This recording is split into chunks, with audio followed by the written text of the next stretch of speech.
Okay, I believe we should be live, although a little bit late, because I had some things to set up before the stream. Now, let's see if we are actually live, because I like to monitor things from my phone when I start streaming, and as of right now, I'm not live, apparently. Hold on a moment. Okay, I'm live. Let's see if the sound works. Okay, I can hear my voice, but I cannot really hear the game. Let's buff the game volume just a bit. I cannot buff it too much, because later when we're fighting and grinding stuff, it will get much louder. As it is now, it should be for the most part okay. Let's see. It's fine in my headphones, so it should be fine in your headphones as well. Starting a little bit late, because during the last week, roughly, I did all my grinding in the Last Epoch, either from my rogue ally, or from my laptop, which is downstairs in the living room.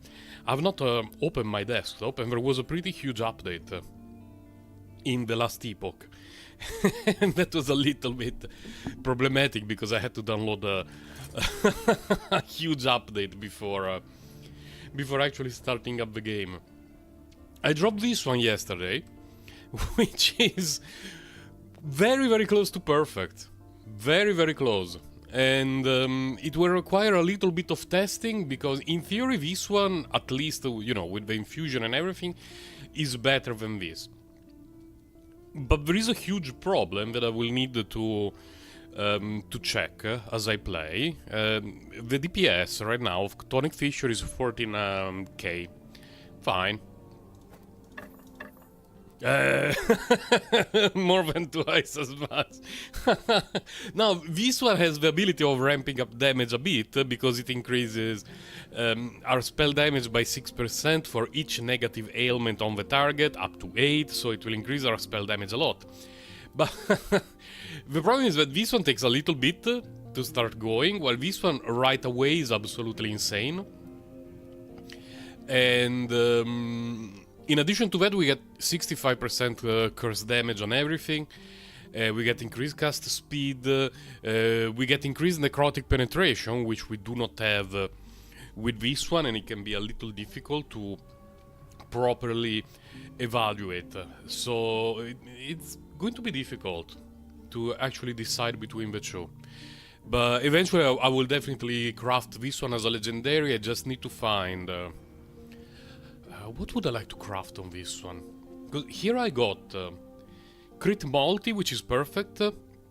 Crit strike is useless. Critical strike chance is useless.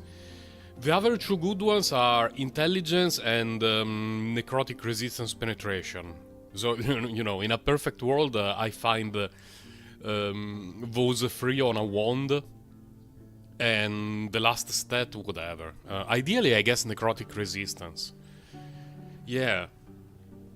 Those four would be ideal. Like intelligence and crit multi on one side, and necrotic resistance and necrotic penetration on the other side. So all four are good, and you know, we have 3 shots at it. But it will take a bit. And I was also very happy about finding this, because it's the first helmet that I find with at least a tier 6 Ghost Flame. It took me forever to find one. I could not believe it. I had to use so many points from the Circle of Fortune, like just boosting the drops for helmets to find one with +3 to Ghost Flame. I do not have a single one with +4. And yeah, a bunch of random stuff. So we put this one here. The Alchemist Ladle, I don't know. Let's put it here just for a bit, and we do a few rounds with Marine as a friend to see how it feels. What I've been grinding during the last few days is, for the most part, Blood, Frost and Death, to see if I can find a better Exsanguinous. Because the one that I have is a little bit questionable and suspicious. What am I? 322? No worries, no worries. I wonder how far I can make it in corruption on this character.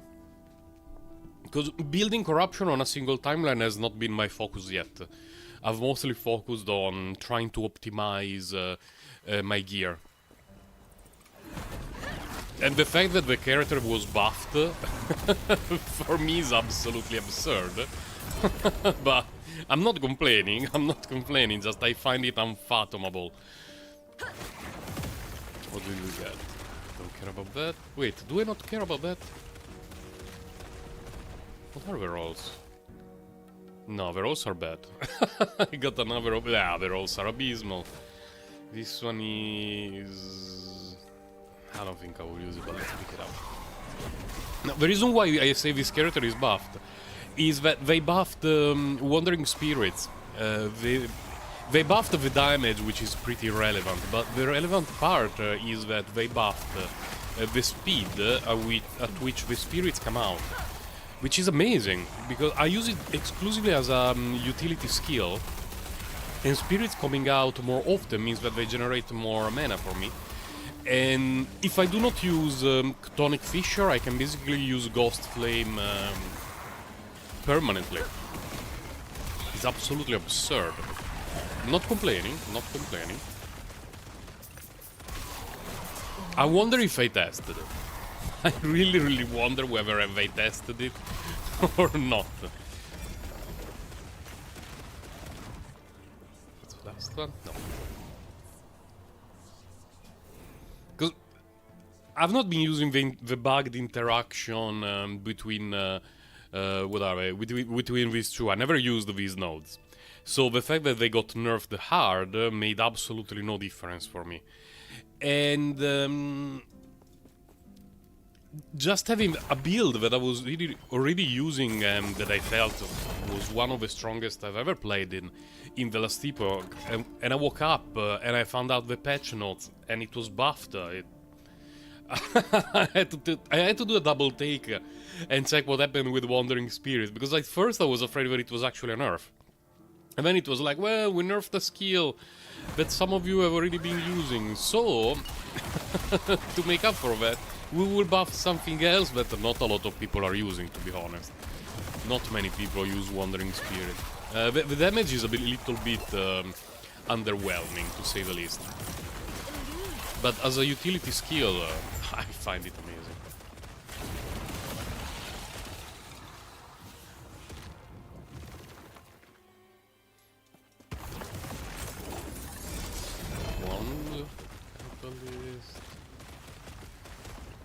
That's a lot of health. But I think it's just tier 6, right? Yeah, tier 6 will leave it on the ground. Okay. I don't care too much about the rewards, apart from the unique chest node. I just check the corruption bonus so that I can avoid the...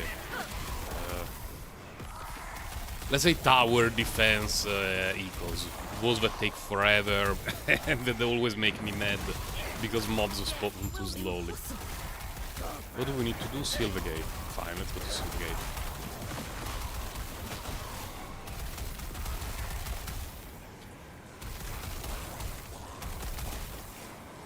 It's basically perma-ghost flame. It's absolutely absurd. I don't know how they thought that this was okay.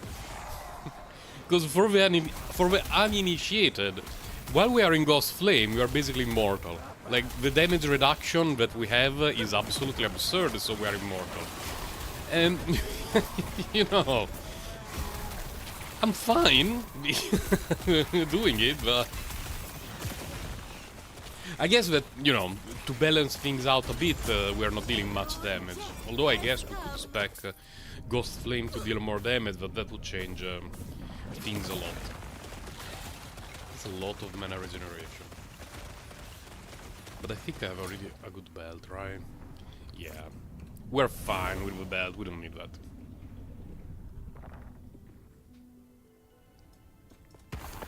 Stream start... Oh my god. Okay. Let's go one by one. Stream started a little bit late because in addition to the fact that I had to update the game, because I have not logged in from here for a few days, I also needed to have breakfast, but more importantly, I had to do a little bit of stretching for my back. Because as someone who is no longer in the prime, Hungering Soul, 6%? No. Who is no longer in his prime, from a physical and mental point of view. My back works in a very questionable way, especially when I wake up or if I sleep in a weird position. And I believe that last night I must have slept in an extremely odd position, and when I woke up I was completely stuck. It was a very annoying experience, the thought of having to actually stand up from the bed. So I had to do a little bit of stretching after having breakfast. And while I was having breakfast, I realized that I had to update the Last Epoch. The Last Epoch on the desktop. I know. But luckily it was just a 5-10 minutes delay. I've had a few streams in the past that were delayed by 1 hour or so.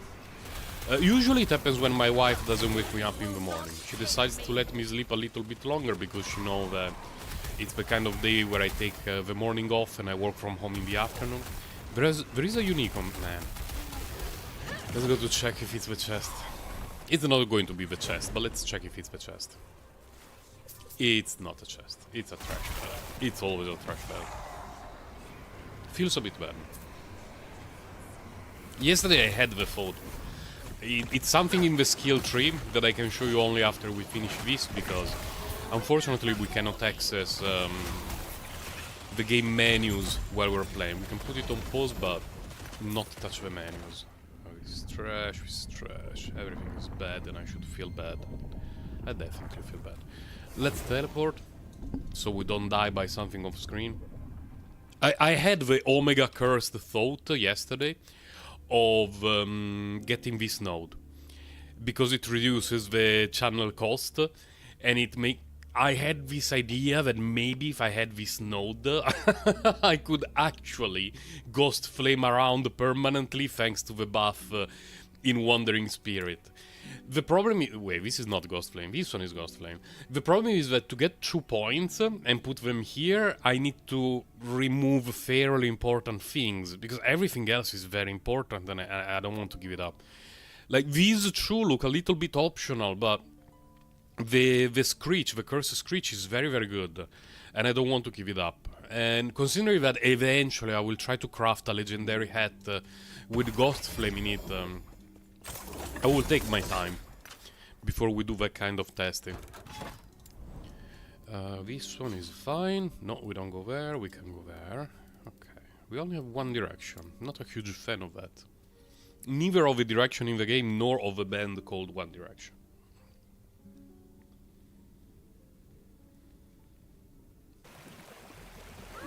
Sometimes loading times feel excessively long. I wonder if it's a matter of map size, or if it's completely random.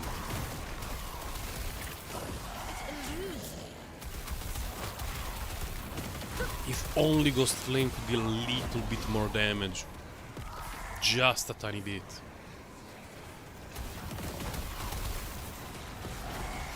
Because it's hard to kill stuff with just Ghost Flame at higher corruption.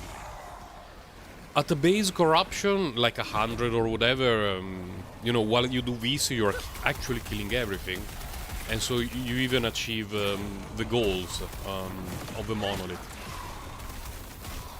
But probably past 200, it no longer works. You would need a little bit more damage. But it's not the main goal of the build. So I'm not going to invest resources in buffing Ghost Flame's damage. I appreciate a lot of you guys spawning, but where is the goal of the map?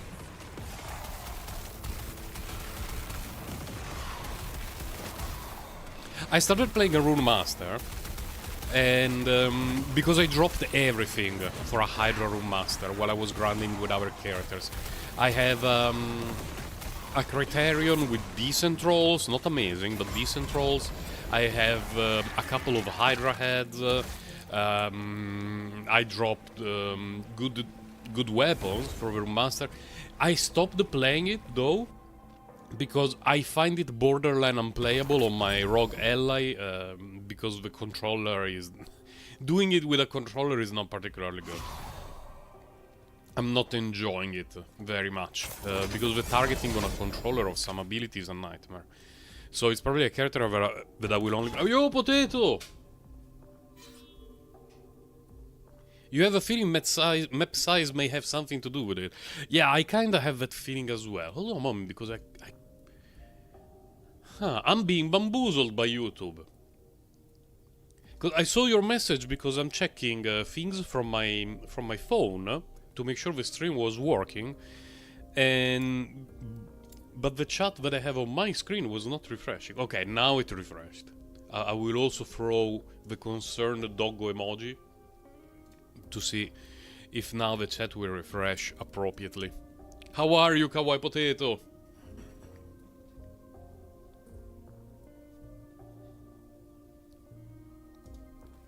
Even this loading time felt like it took forever.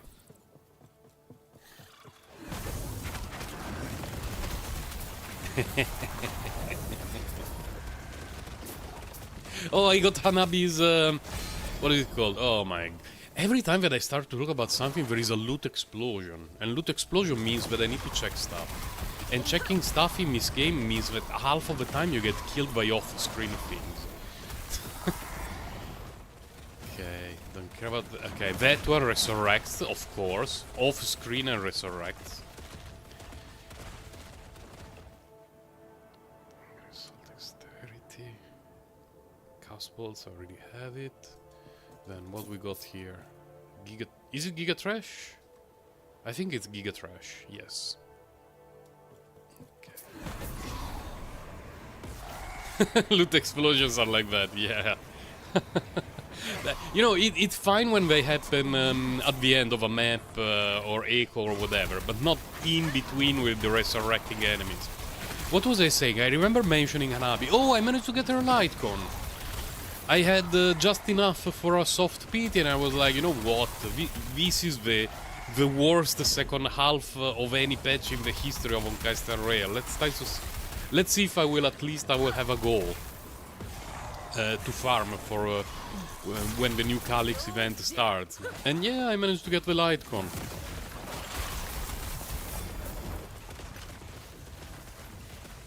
Oh, I don't think they would have killed me, but... Yeah, thank you. It's one of the worst light cons. It's really bad value. But a bit out of boredom, and also a bit because of the fact that I will not be pulling for any character for a while. I decided, you know what? I either get a light con for a character that I will play all the time with Zeely, or I will have a guaranteed light con for a future character that I will be playing. It was very bad investment, very bad investment, but at least it gave me some happiness. And so, in what is it, tomorrow or a couple of days from now, that the double Calyx event starts, I will know what to target. Yeah, I got her. Oh, I didn't manage to do a stream of that. The reason is that her. This one we can pick it up. Her banner was on the, if I remember correctly, the last day of February. And I really needed the shop currency to get a lot of stuff from the shop. Like the pools and the trace materials from the shop. I had 0 currency at the end of February. And if I streamed on my regular stream day, I would have missed out on the shop, and it didn't feel like particularly good value. So I made the pools off stream, and they went terribly, absolutely terribly. She drained all my Primogems to make it to Eidolon 2. It was the absolute worst possible outcome. It was, well, the first copy, okay, I won that 50-50, and then it was lost 50-50 at soft PT, got her at soft PT, lost 50-50 at soft PT, got her at soft PT. It was the absolute worst.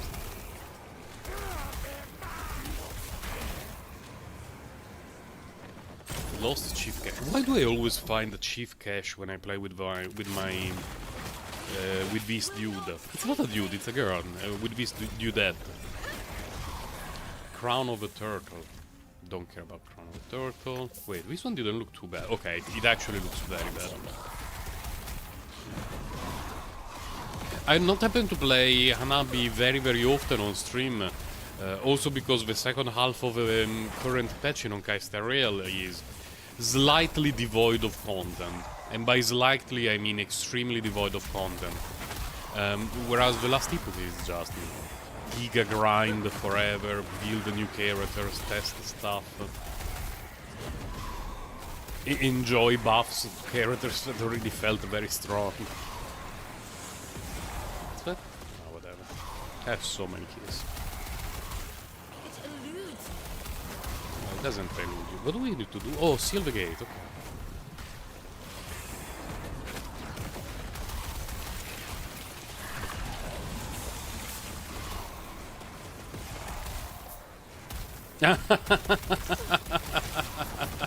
You want the Robin more than adventure in there. I approve of that. I approve of that.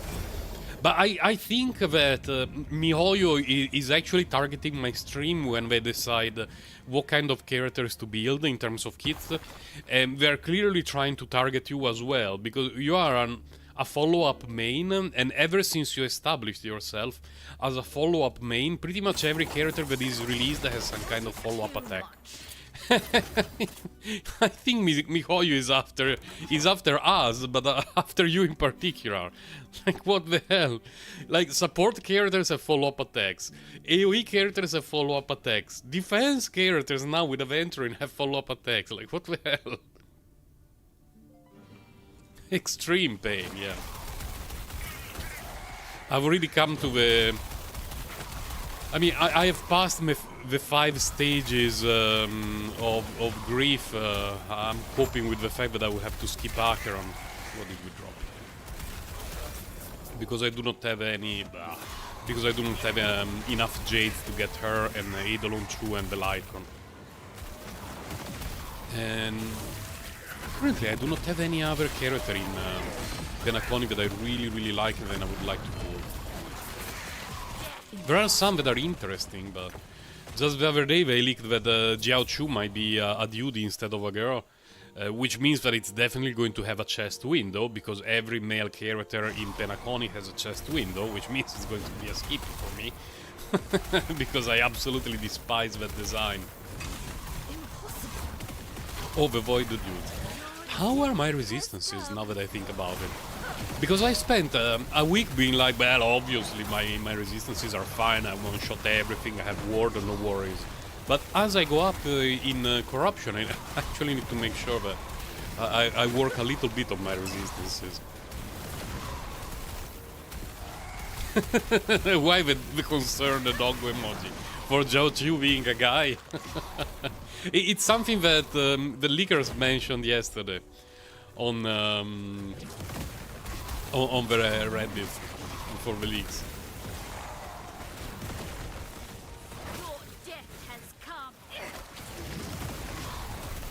It's taking so long to clear this.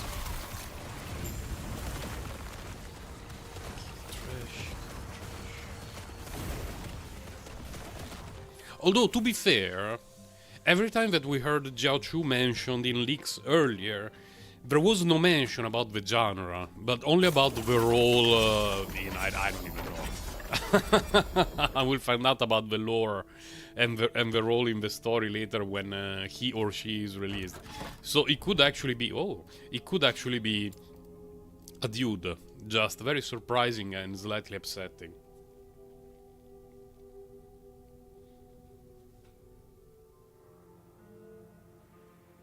Oh my god, how much stuff... Oh, triple Soul Spire, 2 are there. At least it's a small map.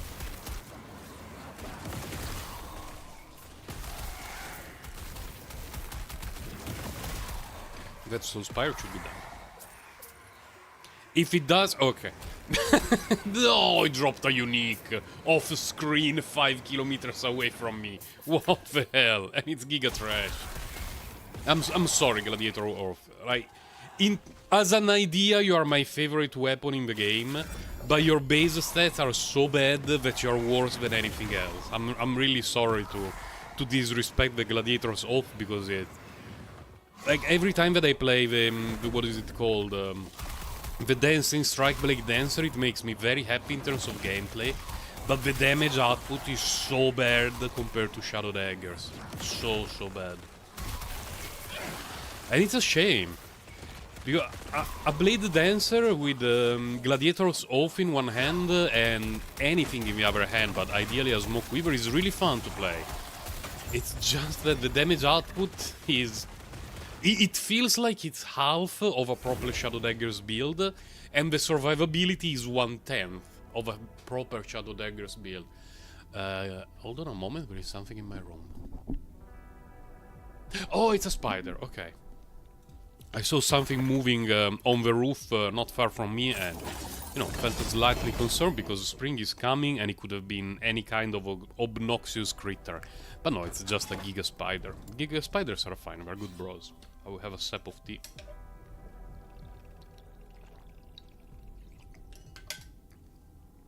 No, if it's the kind of Giga Spider that creates a net that is like one square meter, maybe I will have to kindly and gently relocate it to the balcony, where he will be able to feed, he or she, I don't know, will be able to feed mostly on mosquitoes, which will make me very happy.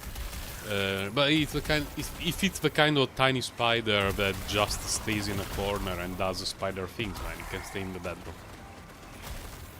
I'm actually very happy when I see spiders here on the second floor of our apartment, where all our bedrooms are, because, you know, we live in a borderline tropical country, meaning that the amount of mosquitoes or other annoying things that we get, especially in summer, but not only, is quite obnoxious.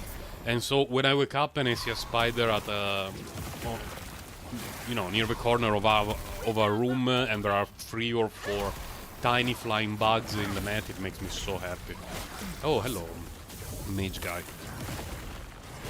Bit low on mana. But being low on mana right now, it's not a problem of the build, it's a problem of the driver, like of me. Because when I'm playing by myself, if that sounds awful, don't clip it, don't do an explosion, Sir Grindrod. When I'm playing, you know, it's evening, I'm all alone in the living room, my wife is upstairs, daughter is sleeping, and I can focus on the game while listening to some music. And oh, another ghost flame, nice. And I actually focus on what I'm doing, the mana regeneration feels like it's permanent. But now, you know, I'm checking the chat, I'm talking about nonsense, I'm having a look at the spider in my bedroom. I need to make sure that there is enough tea next to me. So, you know, the quality of my gameplay is definitely below my average. The average is already pretty questionable, but right now it's it's the absolute pit. The direction is not the correct one, but okay. I will not do the Exalted Chest node for now. Maybe later, but we shall see. There is that the further we get away from the center, the higher the corruption rewards get. And right now we are going slightly diagonally, which is not ideal. I would rather go in a slightly more straight line, because I think that if I just go straight line after straight line until the end of the stream, which is about 3 hours and a half from now, maybe 4, I can probably build quite a bit of corruption today, even if we do not get any interesting loot.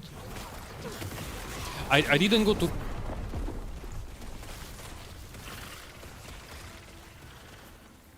That's unexpected. I didn't go to the... what is it called? To the Circle of Fortune, because I got a bunch of prophecies last night. Speaking of not paying attention. I got a bunch of prophecies last night, and I do not have much currency. Okay, we can go from there, then here, then either of these is fine. Okay, let's go there.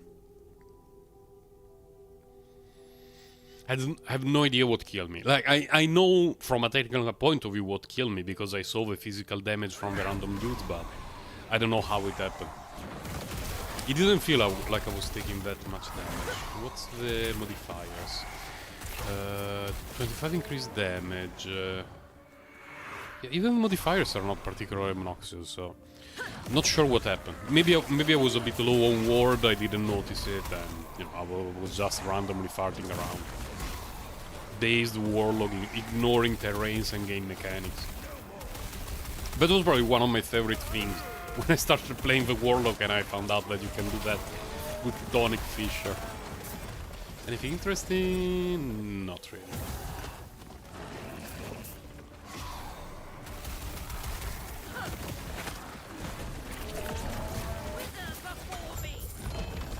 Because, you know, if you're focusing a bit on the game and you start to see your ward dropping, you can just press Profane Veil. You become immune to damage for a bit.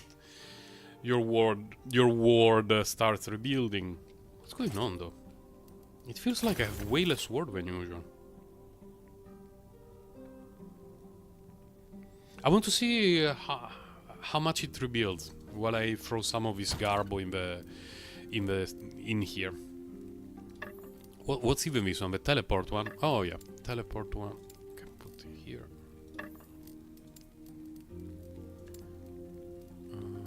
Fine. But I thought that I've dropped one of these with higher.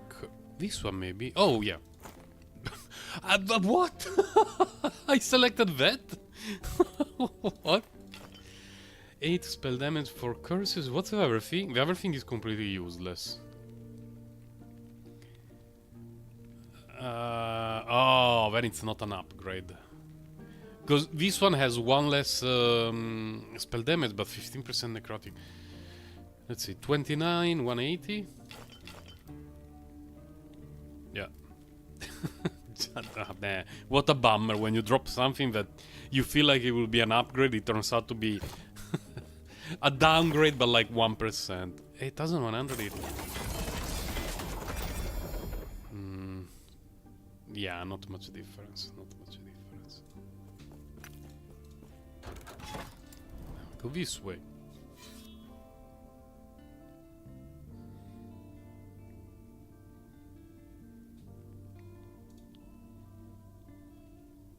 Excuse me, loading times.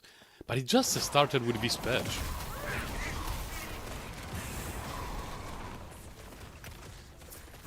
Hold on, let me check one thing very quick on my computer. What's the storage on my computer? Free space? Oh no, free space is still quite a lot. So everything is fine. Because I do not have a lot of space on the main disk of this computer. And I was a bit concerned about that, but no, it's still fine.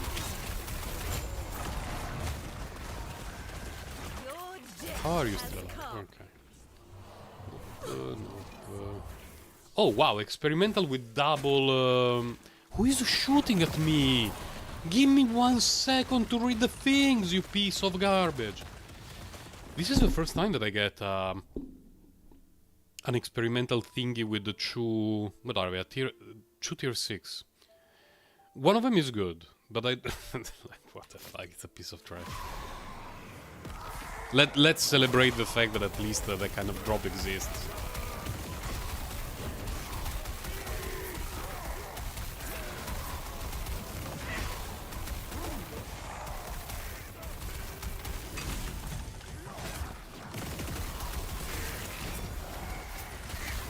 But now that I'm slightly keeping an eye on my ward, it's...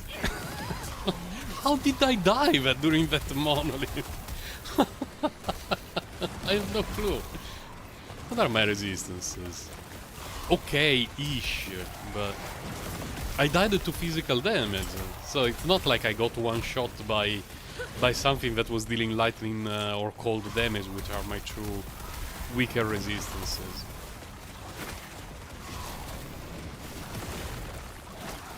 Hey, if only my Omnis didn't drop with so many poor resistance rolls. This is a build that, especially if I want to bring it to the next level and switch to self-ignite, I will be using a lot of uniques, meaning very little room to fix resistances. Very, very little. And an Omni would be amazing for that, if it dropped with proper resistance rolls. But the only Omni that I ever got since I started playing the Last Epoch had the worst possible rolls in the history of the universe. want to do the... Well, let's do the boss first, I guess.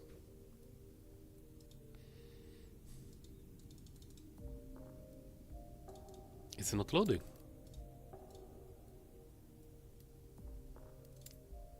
Excuse me?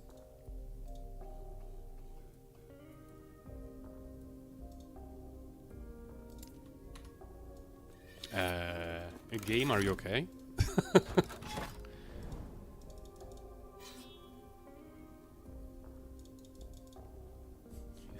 This is new. Excuse me, game. Can I fight the boss for which I built up the game mechanic that allows me to play the boss? What's going on?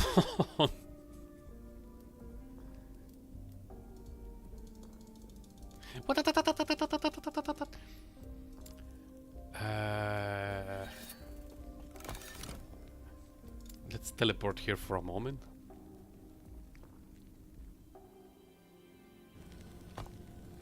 Let's teleport back there. If we cannot find the if you cannot find the boss of a timeline, it's a little bit of a bummer. It's kinda required to progress the mechanics of the game. It doesn't work. What the hell is going on?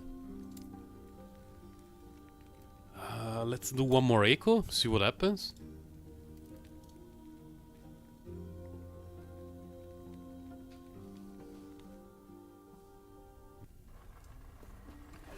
Slay patrolling dudes. Okay, let's go here first because it looks like he's kinda coming in my direction. Will not take me.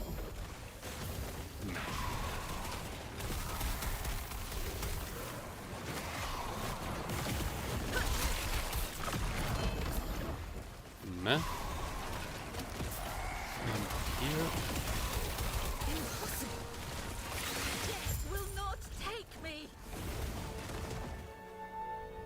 Let's see if now we can fight the boss. I don't even know what to do if we cannot fight the boss. Like how to fix or try to fix the kind of problem. It doesn't load the boss fight.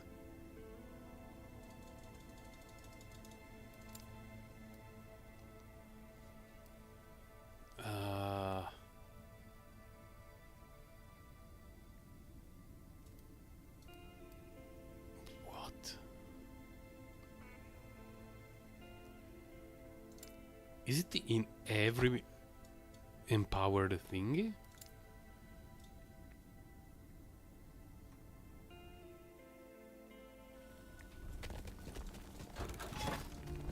Okay, here I'm very far from the boss. I want to see if in any timeline I'm near the boss fight to see if I have a similar issue everywhere. Man, this one is very far. I believe I have 25 million what are they called, prophecies for this timeline, so I will try to quickly make it to the boss to see if we can start this one.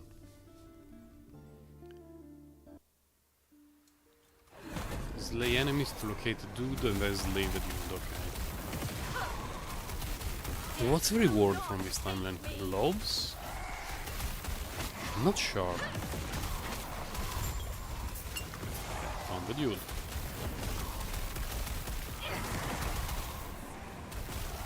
Is it the right way though? I'm not sure. It should be the right way.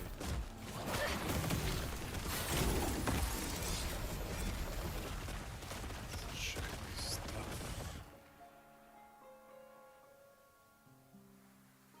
Nah.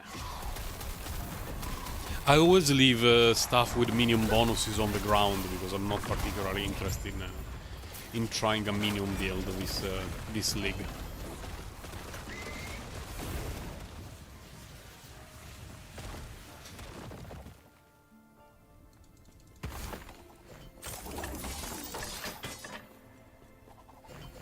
Oh my god, only halfway. 68, 68, 40, 70, 40, 68. So that one is better.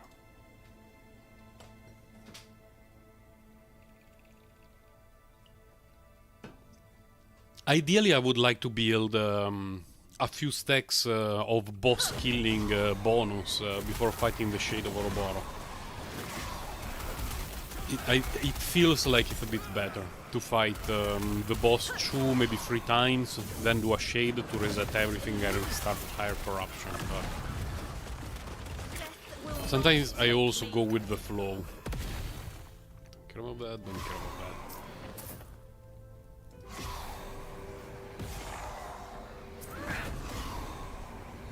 Feels bad to throw the spirits when there is nothing on screen.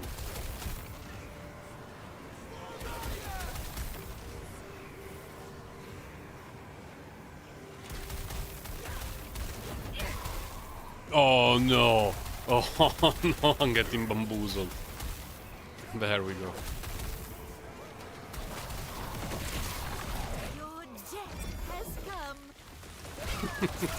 I like the way she says that line. She sounds so happy.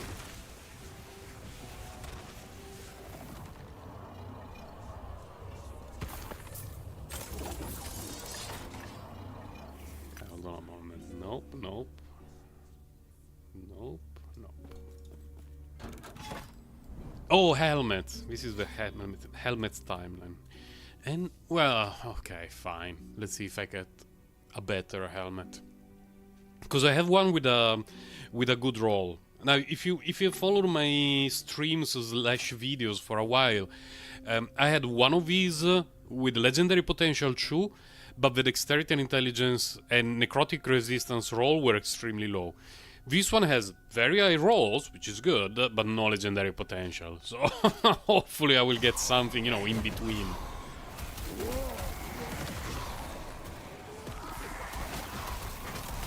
Because crafting something with legendary potential but bad rolls feels so bad inside my soul.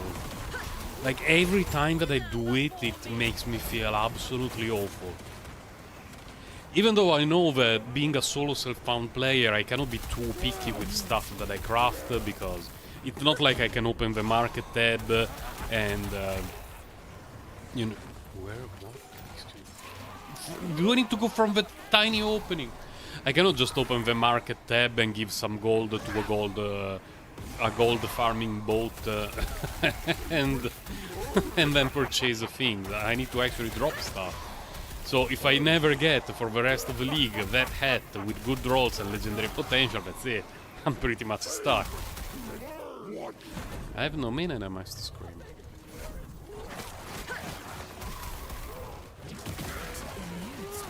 Okay, but now we should start generating damage.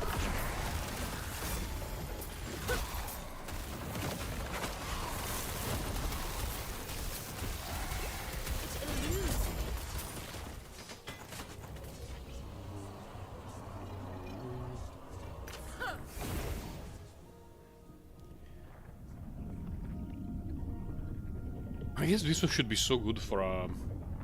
what is it called? For a falconer. Let's pick it up, you'll never know. I might consider building a falconer, but man, I already have a level 100 rogue. With the shadow daggers. We can go this way, not that way, we can go that way, okay.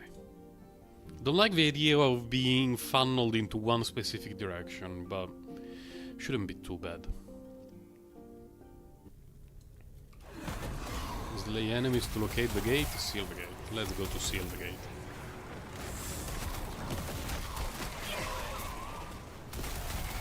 The leveling up progress took such a hit after they nerfed the double XP from the Circle of Fate. Man, I cannot believe it. This character is killing stuff much faster than my rogue, but I'm not level 100 yet because of the lack of the double XP books. Such a bummer. Because with the rogue I was actually targeting every single XP echo, and every now and then, quite often actually, the Circle of Fate will give double XP books. I made to level 100 in... It felt like a week, or less than a week, I don't exactly remember. But it was so fast. And then after that I leveled up What did I level up after that? A Spellblade, level 80 plus, and now this, which is level 98. But now the level up progress has took quite a hit. Especially because now that that we no longer get the double rewards, the double XP books from the Circle of Fate, I do not actually actively target those nodes. It's just that sometimes it happens that sometimes I happen to pass by them, but more often than not, I don't really. Do I really need those last 2 points? Let's see, we're at 98.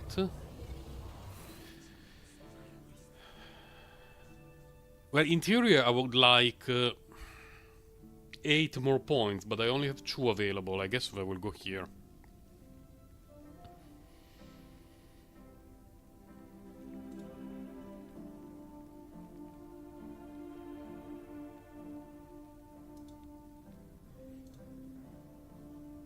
Because the only flex points that I have are these, but mana regeneration and intelligence are very important for this build.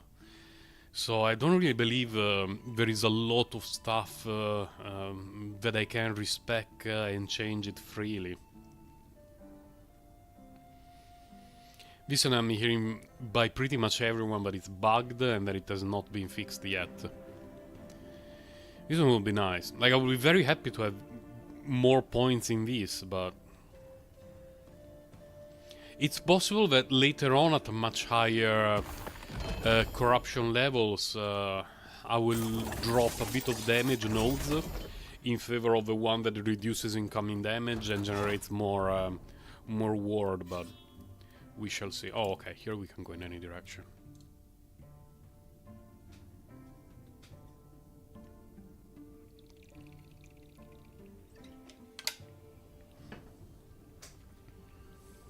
Patrolling dudes, okay.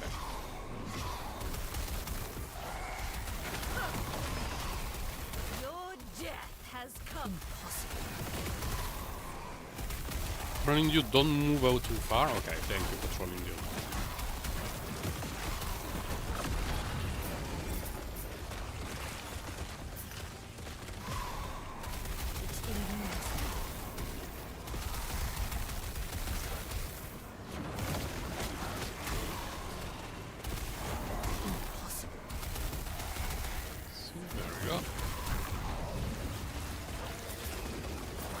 You're still alive? What the hell? Okay.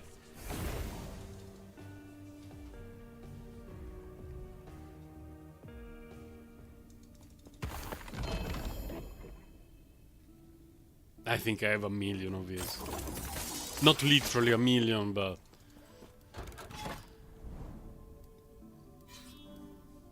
Okay, okay.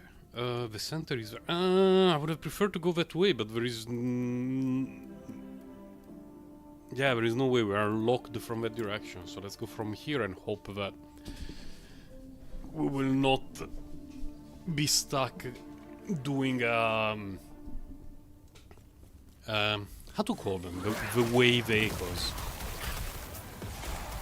Because they're so slow. They're really cripple progression. Like, they're easy and really zero focus is required to clear them because you just stay in the center and you wait for things to happen. And man, are they slow. Death will not take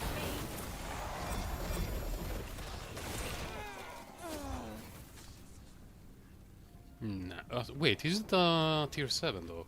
No, only tier 6.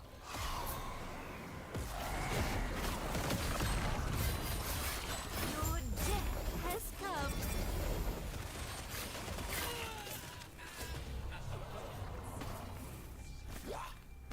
Nah.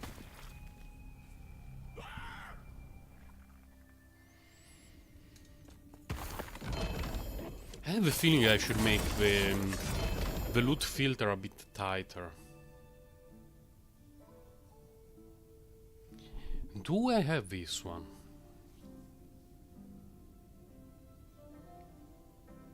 I don't remember having this one. Let's pick it up.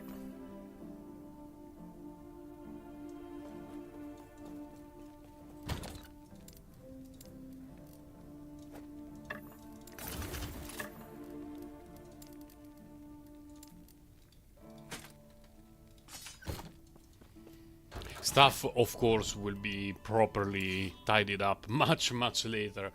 Although, to be honest, recently I'm starting to feel so lazy about tidying all the different tabs that I don't do it, and I just simply use the search function to look for the substats that I want, the pieces that I want, and all the sort of stuff. I was very happy about the patch notes and future upgrade that they released yesterday, because they mentioned that they want to make tabs work in a similar way to Path of Exile, meaning that you can have some sort of affinity. Like you can say, oh, this tab is has affinity with the hats, and so every time that you put a hat in the stash, it will automatically go to that specific tab that you designed. And it's going to be extremely useful. Let's see how long it takes for them to implement that thing, because it's going to make inventory management much more bearable. As it is now, it's slightly unbearable. It's fine on day 1 and 2 when you start playing, and then it just makes no sense. It feels like it's there just to annoy us. It feels like it's the kind of inventory management that you would have in a game that charges you real money for inventory management. But it does not. They charge gold for inventory management, which is the in-game thing. So I really don't understand why they decided to go with that system. It's not awful, like I've seen way worse, but still, they could have made it a little bit more user-friendly to begin with. Wait, what's the other thing? Money with decoy. I'm sure there is a gigameta decoy build out there, but I will not be looking into it. I have better things to do with my life. Pretty much everything. Would be better with a decoy build.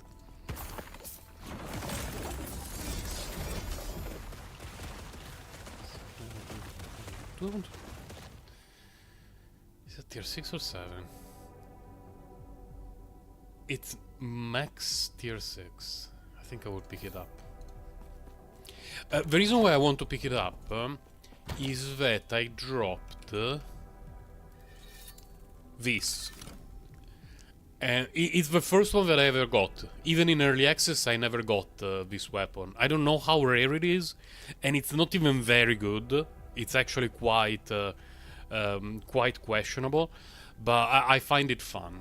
And of course, the best way to use it is to have a character that deals both cold and lightning damage. But it will take a little bit of planning. So when I see, you know, something like this that has high cold damage roll, and it also has lightning damage, health is not bad, it actually activates my almonds. So it's a character that when I built the Spellblade, it was actually for that purpose. Oh my god, the direction is so cursed. To use that blade, but I really don't like the Spellblade. It has a very boring, repetitive gameplay that doesn't look like a melee class at all. It feels like a caster with melee range animations. It's dreadful. I will not build another Spellblade ever unless they heavily rework the class. It's not bad because the damage output is quite okay, but it feels so repetitive. And it doesn't give me much joy playing it. At all. I was hoping that it would feel like a caster melee class. Instead it's just a caster. Because if anyone has played a battle mage in... yeah, I didn't have Tonic Fisher on the ground. Hard to deal damage with this build without Tonic Fisher on the ground. Like a battle mage in any D&D game, like the original Baldur's Gate. I don't know about Baldur's Gate 3. But in the original Baldur's Gate games, if you had a battle mage, you were a mage who went in melee with melee weapons, and you were bashing people with their faces with that. The Spellblade doesn't feel like that at all. It just feels like it's short range spells. This one is very interesting actually, let's pick it up. At least as a crafting base. Or, you know, a sacrificial piece. We shall see.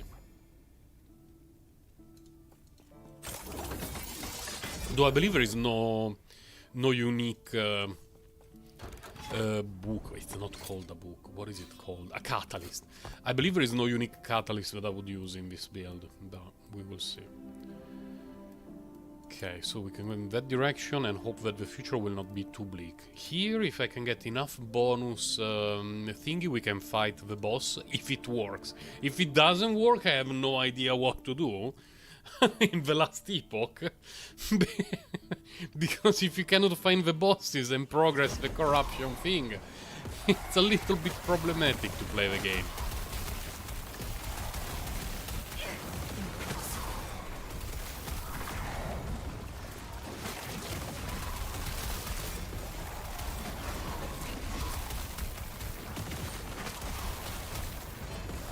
Will not take me. Oh, an ambush. Nice ambush. I'm afraid I didn't get enough corruption, though. Enough stability. Oh my god.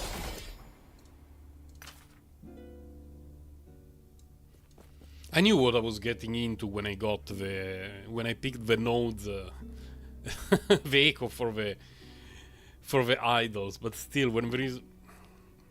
I need to work on a filter for all this garbage, though. Okay, we can fight the boss, please. Oh my god, I cannot fight any boss? What's going on?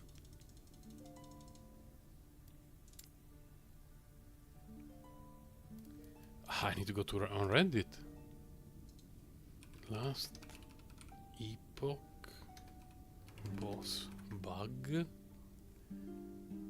Oh, okay. 18 hours ago, cannot start the boss in empowered monoliths.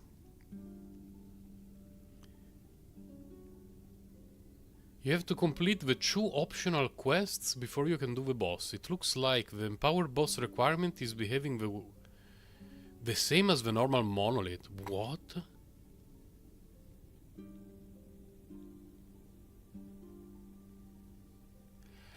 Oh my god!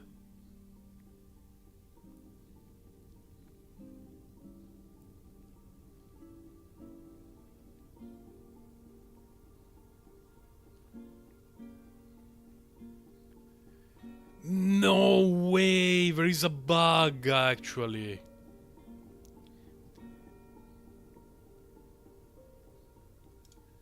Man, what a bummer of a bug.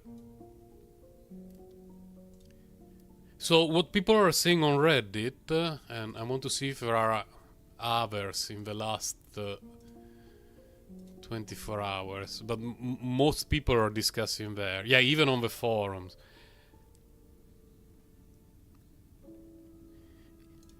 Is that we need to do the quests. Or log out and restart. But apparently what people are saying is that you need to log out and restart every time. And some people are saying that it actually doesn't work. Man, this bug sucks. It sucks so much. I cannot believe the amount of time I'm wasting on this.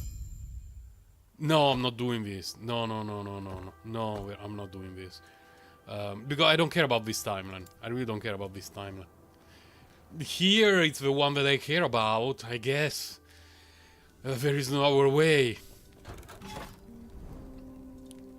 Did it fix? Didn't fix anything. Man, this sucks. I cannot believe they introduced this bug. And people on Reddit were saying that everything was fine, but suddenly there was a patch of like 20 megabytes, and ever since that moment...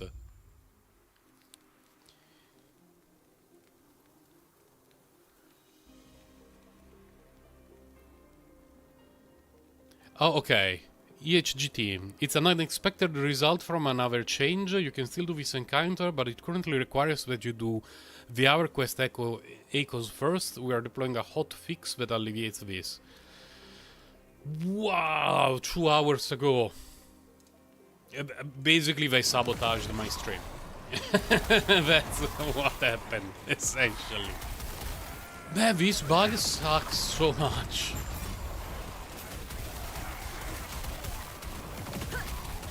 Your death has come.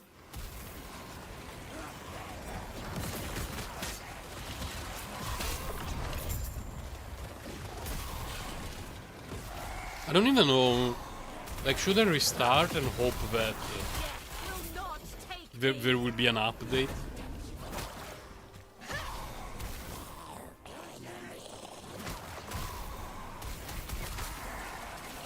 I mean, doing this and then the following quest every time that I want to fight the boss is beyond dreadful.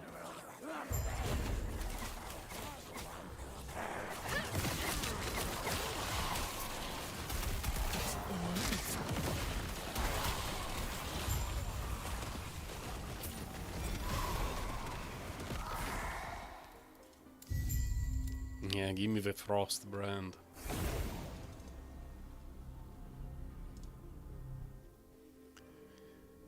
Let me check if they announce that. Last Epoch hotfix.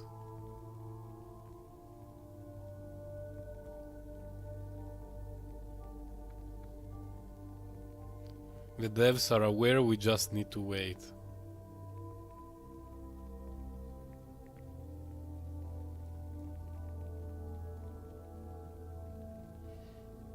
Still checking on Reddit. Man. I cannot believe this. I was so happy about the patch. And then they released the hotfix and now the game is fucked. So I need to do this one. Yeah. I wonder if I have to do all of them or just the first. I don't know. And in theory, after doing this, I can fight the boss. In theory. Oh. No, I cannot. I refuse to believe this is happening. Death will not take me.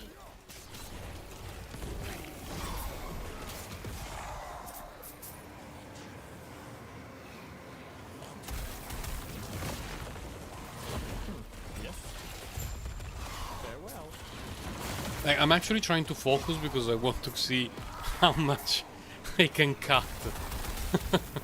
You know, in the travel routes and all this sort of stuff, just to make the things a bit faster.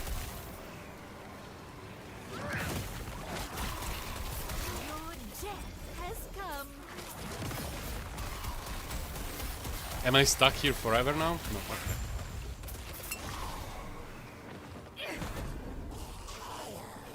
There is one here to do. Everything is optional though. No, nothing is optional, everything has to be done.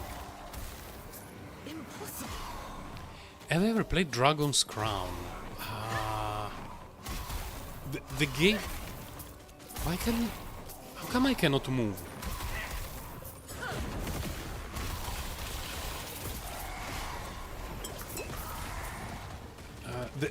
Off the top of my head, the game... The name, I don't remember it. Wait a moment. Dragon's Crown. Let's see. Dragon's Crown. No, never played it. For PlayStation Vita. Oh. I don't even remember seeing it when I had the PlayStation Vita back then. It looks neat.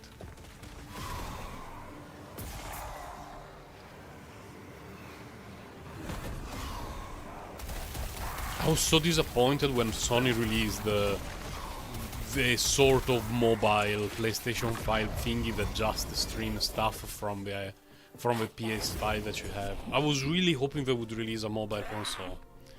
I would have probably considered getting it if it was a PS Vita 2.0. So now, could I please fight the boss? Yeah. I need to set up a macro to have in the background Reddit open and refresh every 5 seconds so that the moment there is a hot fix for this issue, I can see it, and I restart the game. I mean, I wasted what, 10 minutes? Something like that, just to fight the boss. Why are you fighting for these beasts? No matter. Yeah, it was multiple platforms. The chill of death Eludes. surrounds you. In the list of platforms, I saw PS Vita, PS3, PS4. Maybe there was even PC there. Feel your blood begin to freeze. A nice teleport, my dude. An exceptional servant.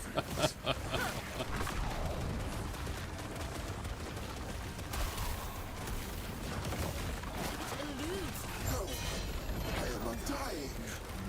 And by the way, Last Epoch guys, I clearly remember on Reddit or on the forums that months ago in early access you promised that you were going to fix this. And by this I mean the fact that we need to talk with the chieftain after killing the boss.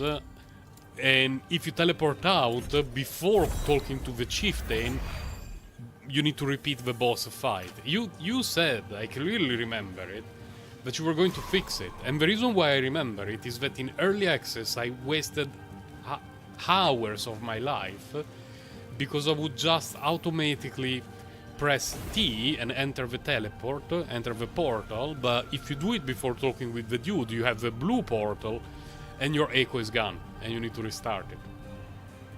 They promised they were going to fix it and that it was a bug, and they didn't do it.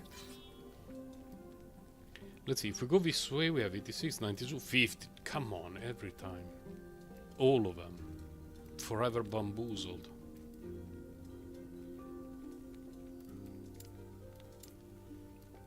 But I think that this one plus this one, and then we try not to feel too upset about clearing that one. Fine, let's do this. I mean, we really have to waste a lot of time to fight the boss, so if we have to do one of those, it's not even that big of a deal.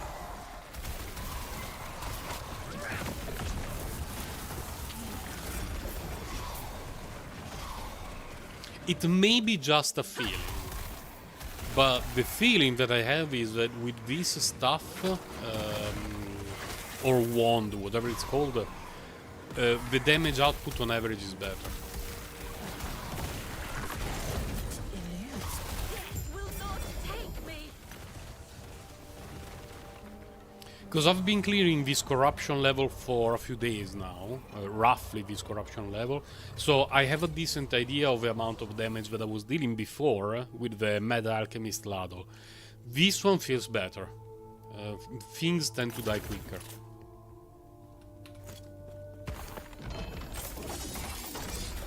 Swaddling of erased. Fine, I guess. Is there any other character that I want to build? I don't know. But let's pick it up. Throw it here.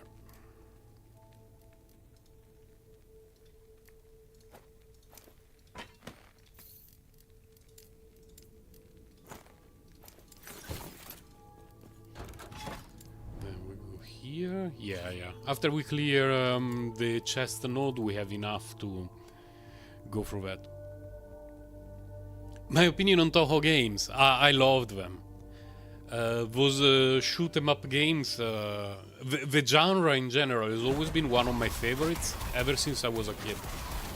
And I always had some kind of talent for shoot 'em up games when I was younger, because I could finish games that most of my classmates couldn't finish. And this was up until the university times. Like, I was always very, very good at shoot 'em up games. And the Toho games, or in general bullet hell games that were developed a little bit later in the shoot 'em up era, I absolutely adored them. And the Toho games, they also have some kind of story to them, a bit of lore, and the guy who designed them, even his own backstory in life is very interesting. And I like them a lot. I spent a lot of time playing them. And I stopped around... I may be off by a year or two, but around 2006, 2007, there was the release of a game in the Toho series, and I played it after a couple of years of break from those games because I was busy with work, and I couldn't keep up. Based, yes, like my reflexes couldn't keep up. It was probably a slow decay in my reflexes that has happened over the years, because, you know, as you age, reflexes tend to go down in performance quite a bit. But I never noticed it until... I believe it was 2006. I believe.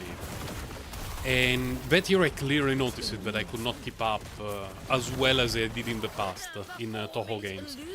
And then later on, when I was 30, I believe 1, and they released the Tribe Ascend, I was still very good at it, because when I was young I was very good at shooter games, FPS games, but no longer as good as I used to.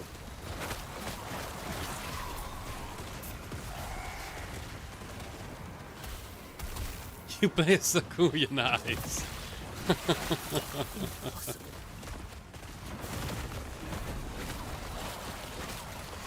Yeah, I remember my very first bullet hell game because it was such a unique experience. Because usually the older style shoot 'em up games, the difficulty progression was more linear, meaning you can easily see where stuff is coming from. You don't need to memorize every pattern. You can clear most games on your first run just by virtue of paying attention on what is going on and being aware of the game mechanics. Bullet hell games are not really like that. On the first playthrough you get obliterated, and on the second one, and on the third one, and so on and so forth, until you memorize everything and you become a god. Death will knit eludes. And I really liked the idea when I was younger. It was a different kind of challenge for me. Become the all of this for a Kestrel. All of this for a Kestrel. I will remember this 11th hour games. If this one is another one of those nodes, this one is okay. It's another one of those nodes. I refuse. I refuse. I absolutely refuse to do it. Can I fight the boss, or do I need to go through the quest again? I need to go through the quest again. Unfathomable. Absolutely unfathomable.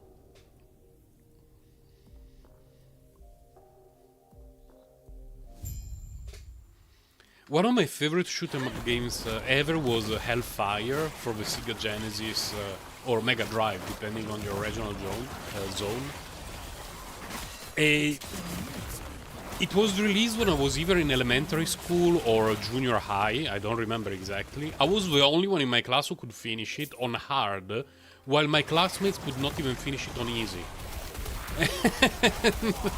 I loved that game so much, I memorized everything. I could finish it with one of my hands behind my back, basically. It was such a great game. And ever since that one, I've been a huge fan of shoot 'em up games. Either top-up view or side-scrolling, like both were great for me. And every time that I went to an arcade, I would try to snipe the cabinets for 1943, 1944, and all those shooter games where you play from up top, piloting around an airplane of the Second World War. R-Type, yeah. Played a ton of R-Type. For Sega, Genesis, Amiga, PC, all those platforms, I had an absurd amount of shoot 'em up games. Really absurd. And on PlayStation, my favorite was one that was not even that hard, but had very cool mechanics. It was called Einhander. boggles my mind that there was never a follow-up to that series, because it was a very smart way of designing a shoot 'em up game. It was from a side view, and you were piloting a thing that could have two weapons, and you could swap them. And based on whether you were equipping your weapon to the front or you were holding it with your hands of sword, it was not really hands. It was more like grappling hooks or whatever. The function of a weapon would be different. And different bosses and encounters require the use of different weapons. It was so cool, not super difficult. I would say the only really difficult part was the last boss fight. But the game itself was really fun. And basically every year after its release, there were rumors about a follow-up, because it was pretty successful. Like it had a huge following for a relatively small game. You got your butt beat. Oh no. I think that many of those shooter games that I completely obliterated when I was younger would take their revenge of my soul if I had to play them again now.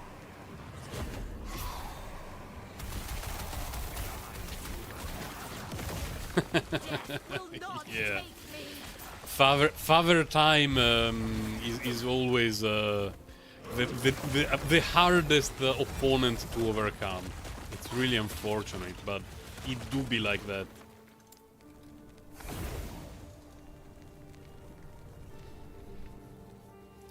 For me, Tribes Ascend was by far the biggest, well, that's it moment.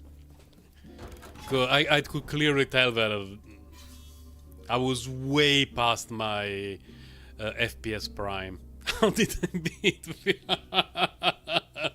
Is it the same game?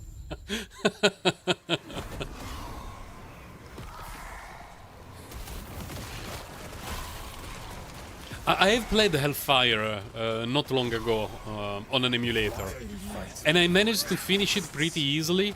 But that's a game it's a game that I completely memorized, and it's not particularly difficult in terms of mechanics. You need to memorize the things and know when to use certain abilities, but it doesn't require crazy reflexes.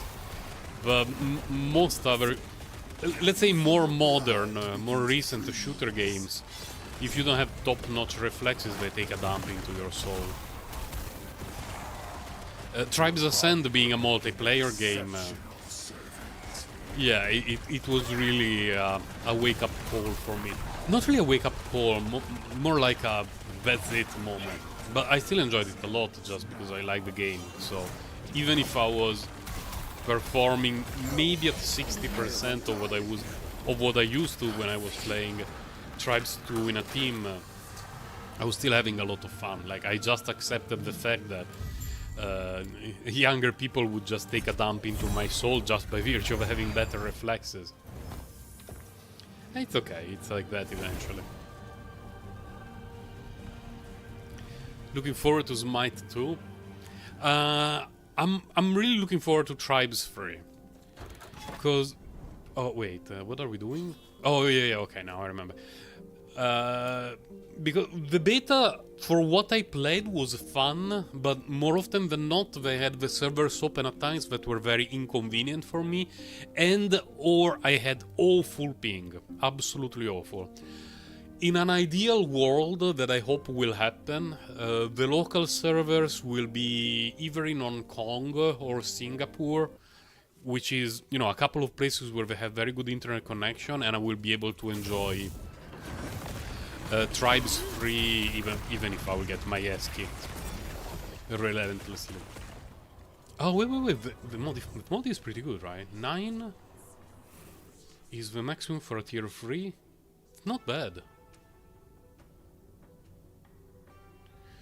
I could pick it up for crafting later on.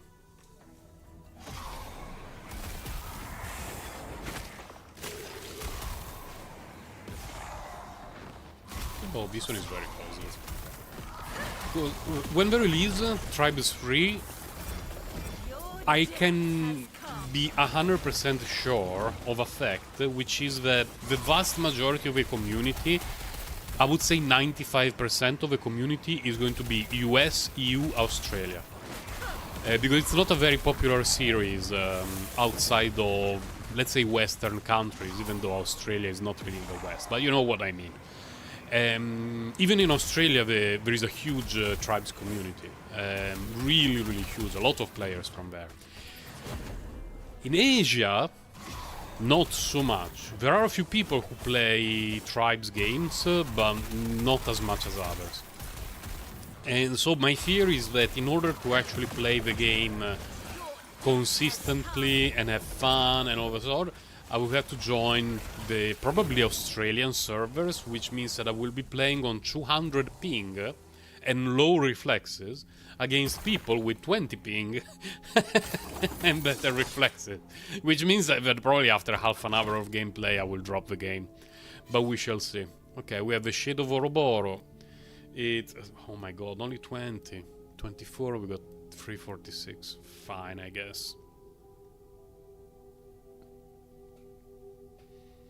I'm still a bit salty about Smite, because when Hi-Rez Games noticed that they were making a lot of money on Smite, they completely stopped the development for Tribes Ascend and they essentially abandoned the game. And it bothered me and many other people a lot. Because Tribes Ascend was really good. Some Tribes purists didn't... I'm getting killed almost.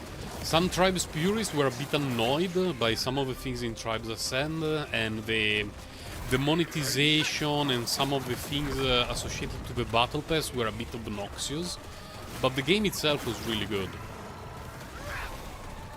Oh, thank you for jumping right on top of my fish. That helped. This one... no, they're also too bad. But I enjoy playing the first Smite. I did not have an insane amount of hours in it. I wonder if I had it on Steam or... yeah, Smite... oh, it's not installed on my PC, so it doesn't show my playing time. But I played quite a bit of Smite. I liked it way more than League of Legends and Dota. Way more. Probably because I really like the idea of having those gods as playable characters, as well as the view, like from the back. I found it more enjoyable to play. Yeah, that's Hi-Rez, yeah, exactly. I'm slightly worried about Tribes 3 mainly for that. Because it's not directly developed by Hi-Rez, but it's like a side team of Hi-Rez.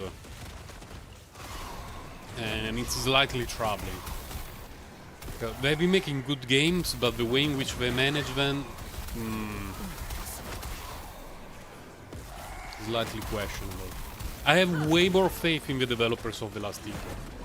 In terms of bug fixing, game balancing, and all that sort of stuff. Because over the course of the years, like this game have been... I believe the first early access was in 2019 or around there. They've been doing a great job. Not perfect. I was not paying attention. Not perfect, but they've been doing a pretty good job.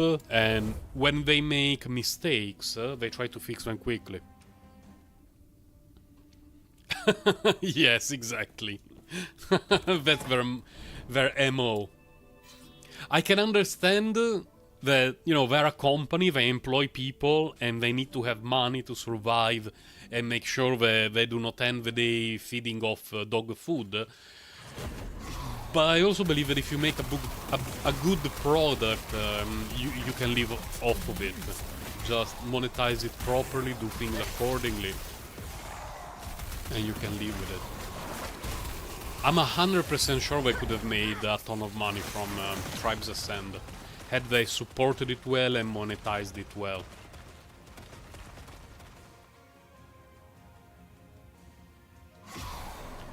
Because it's not the kind of super popular game that you need to appeal to literally everyone who likes FPS games. Like, the vast majority of people who played games like, I don't know, Battlefield or Call of Duty would install and play Tribes Ascend and the first couple of maps, the first couple of matches with 0 kills, 20 deaths, having no idea what was going on, uninstall the game. But the people who like that kind of different FPS games with different balancing and different team coordination requirements would have been very happy to play Tribes Ascend for years and years and years to come and pay a battle pass and everything. Cosmetic microtransactions, no problem. But nope, they decided to abandon it. I'm sure they made more money from Smite, because those kind of, League of Legends style games were all the craze back then. But I don't know, I think they missed a huge opportunity not supporting Tribes Ascend better. There's no Tonic Fisher on the ground. Death will not take me. Yeah.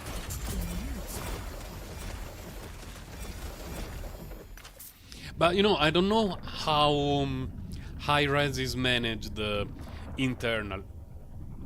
Oh, they're all sorrowful. How high-res is managed internally, because in large companies like EA or whatever, the developers are basically I wouldn't say slaves, but they need to bend the knee to the marketing and accounting teams. Like, the shareholders discussion takes place and the developers are like, okay, we make a battle pass, okay, we will introduce that other monetization thing, okay. But in smaller teams, I think the developers should have more freedom to discuss things with the accounting team and the people who actually decide how to make money and all this sort of stuff. But I honestly have no clue how they do it in high-res.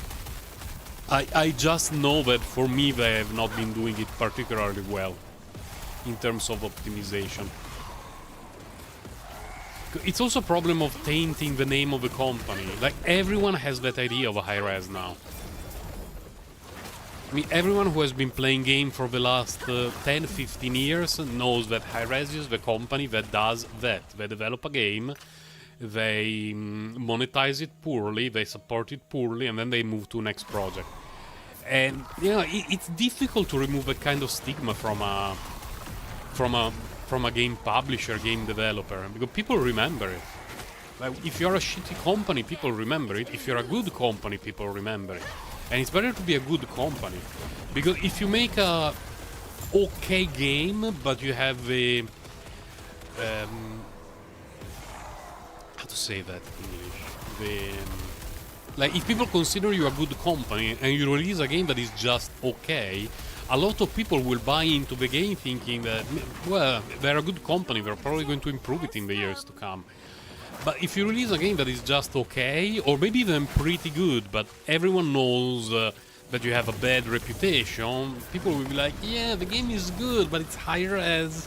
How long are they going to support the game? 3 months? 6 months? Do I want to buy into that? I don't know. Why can't I shoot themselves on the foot for that? Okay.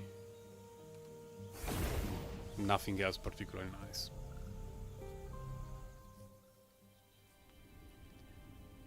It's buggy as hell. Paladins, I remember trying it. I had a bit of fun, but it wasn't for me.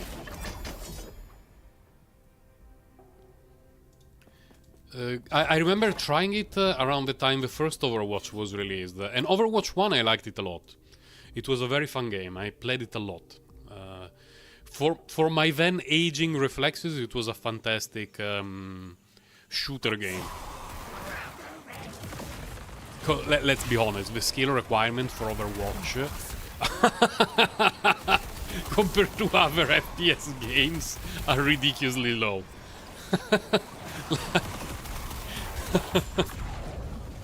Uncomparable to other things.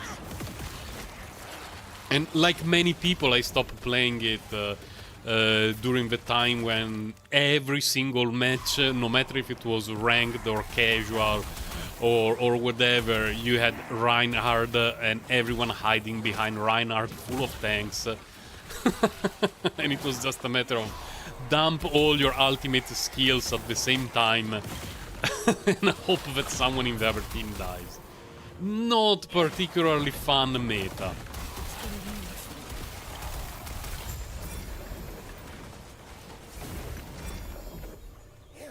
Ring of nothing. Let's move on with our life.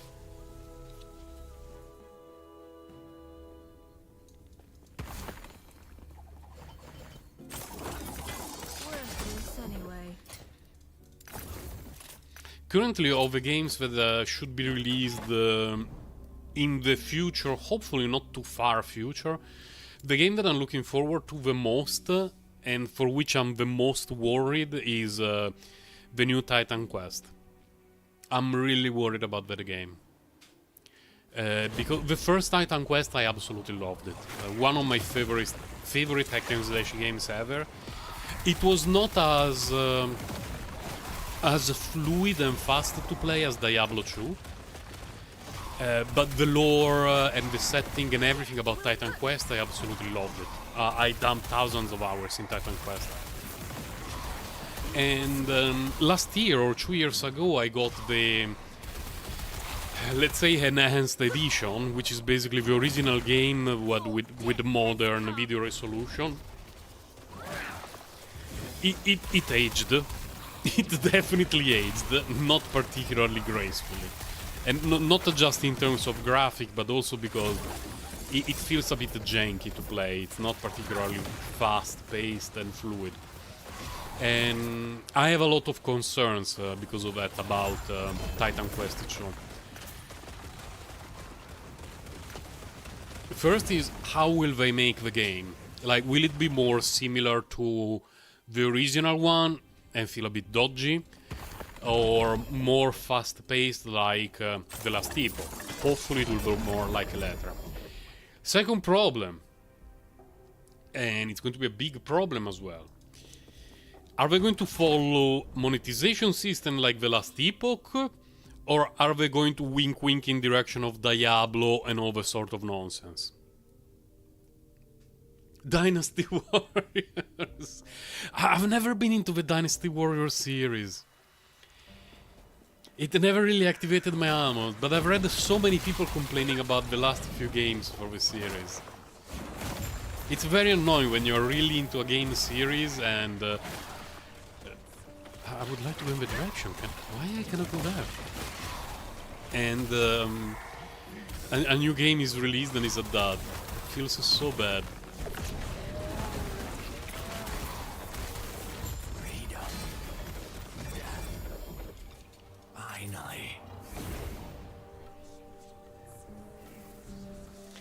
I think that the developers of Titan Quest should know what they're doing, because I mean it's the same, probably not the same people, but at the very least, it's the same company that made the original one, so they should have some idea of what to do. The things that worries me the most are things like monetization and weird shenanigans like that. Because everyone knows that Diablo 4 is a turd, but Blizzard made a ton of money with it. So, if you're a developer, what are you going to do? What are your shell hoarders hoping that you will do? Will not take me. Fingers crossed. I'll be very upset if... Oh my god, there's so much purple on the ground. I'll be very upset if I release Titan Quest 2 and it ends up like Diablo 4 with Titan Quest settings or something along those... No! Something along those lines.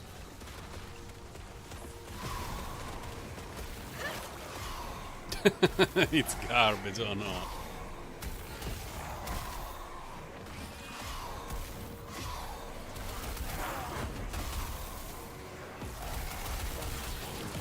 Oh, that's why you were shooting on me.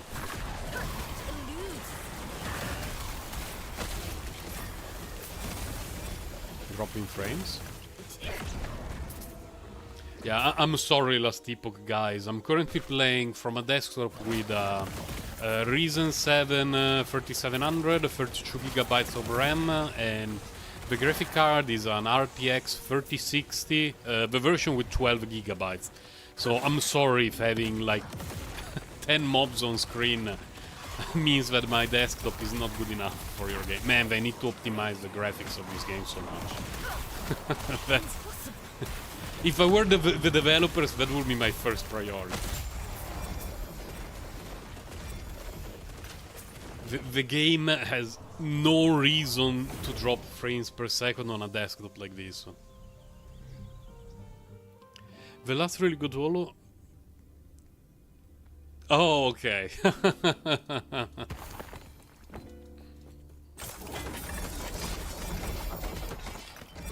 Yeah, not having played any of the Dynasty Warrior games, I'm not particularly... Okay, I can pick this one up. I'm not particularly up to date with their releases. I had a friend who played it extensively. I believe it was since the PlayStation 2 era that he played Dynasty Warriors.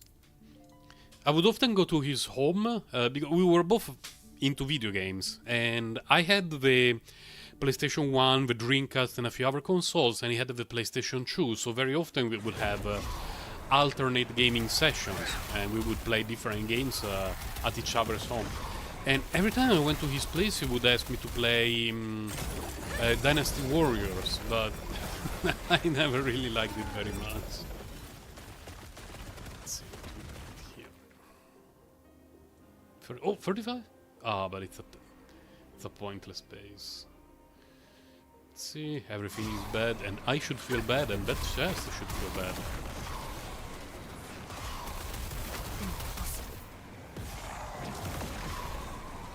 What was I playing the most around the time? Well, those were my last few console years. Because when I was young, I had both consoles and a PC. But in general, I would say that I preferred console games. But then when I turned around...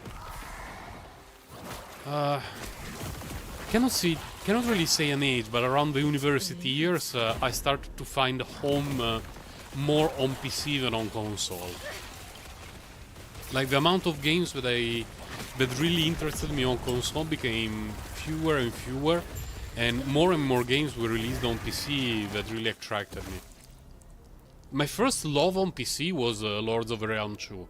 It was not my first game, because one of the first games that I owned was the original Populous games, so we will go back in the 80s. Lords of the Realm 2 in particular was released, much later than that. But before then I liked many PC games, but they didn't feel as great. But Lords of the Realm 2, I really loved it. It made me so happy. And somewhere here on my channel there is also me going through the whole campaign live, doing some live streams that I did, I think around the COVID time, maybe, I'm not sure.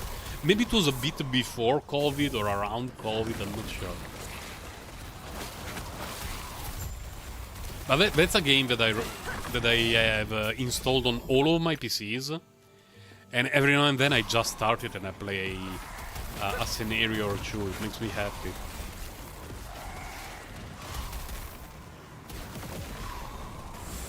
Lords of the Realm 1 not so much, but the second one I loved it so dearly. Ragnarok Online. Well, when those kinds of games arrived, console gaming took a huge hit. Because there was a lot of online stuff that you could do on PC that consoles could only dream of. And I basically stopped playing... Ooh, spell damage for quest. Nice. Too much. I borderline stopped having any interest in consoles when Dark Age of Camelot was released. 2022, I believe? What year was it? Dark release date. Oh, it was not 2002, it was 2001. I was off by 1 year. Is it though? 2001? World release? Really? Hold on a moment. I think I'm being bamboozled. I knew it. Let me copy paste from Wikipedia just to let you know.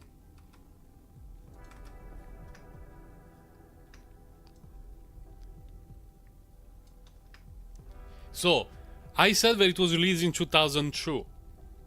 And I was right. It was released in 2002 in Europe, but a few years before that outside of Europe. Man, it's the first time that I managed to remember a date so well. Usually when someone asks me, when was that game released? I have no idea. Like, I could be off by 10 years. But no, the Arcade of Camelot had a very relevant impact in my life.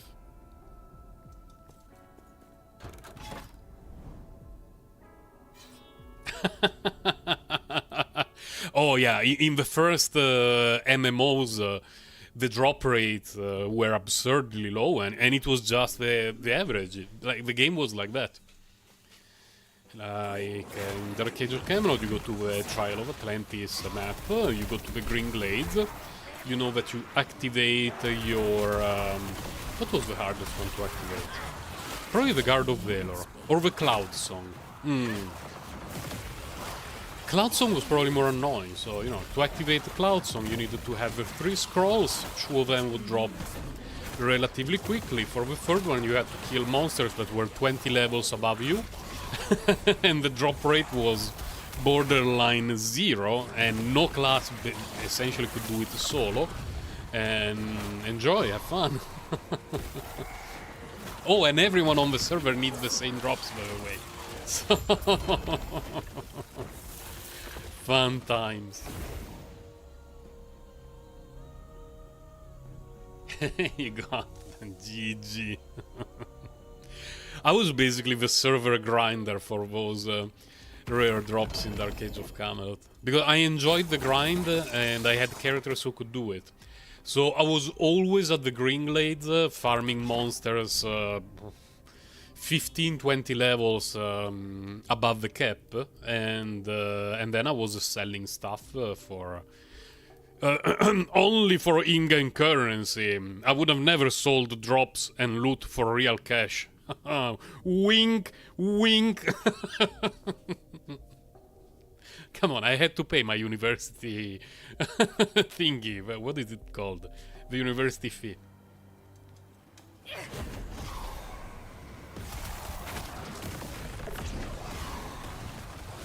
Yeah, similar style.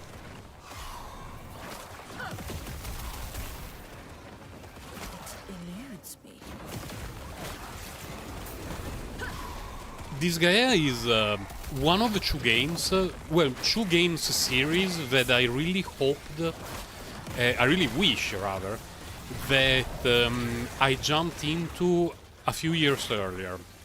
Because I really like this Gaia. I played 2 and 3. I dumped a lot of hours into them and I like them a lot. But I wish I found them earlier. Because I really liked the game, the design, the lore and everything. And the other one is Heroes of Might and Magic. I don't know why, but when it was released, I completely ignored the Heroes of Might and Magic series. All of them. And I don't remember if I was busy playing other things or whatever, but I had never been into them.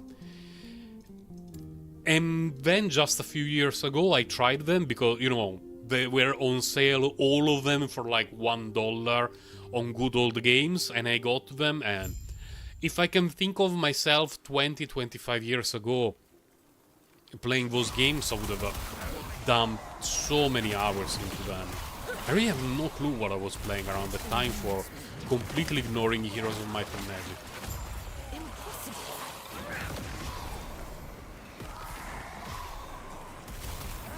Yeah, it's fun. It's really fun.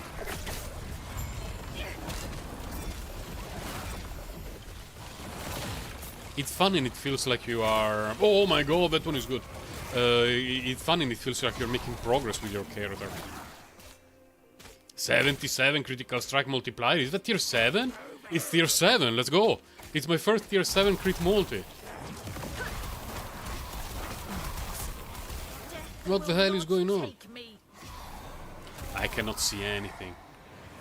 I cannot see the overlay because it's too like the opacity is too low, and from the map I cannot tell which direction I'm supposed to go. What the hell?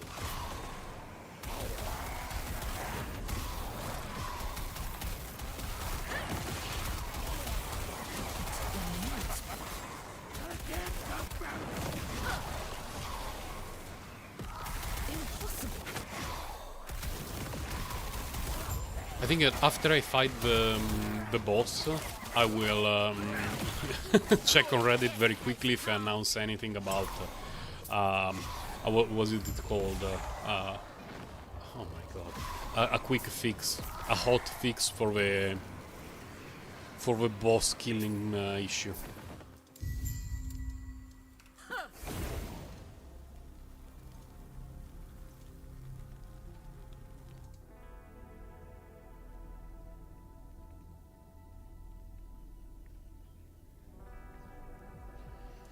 Because on Steam they have not released anything yet.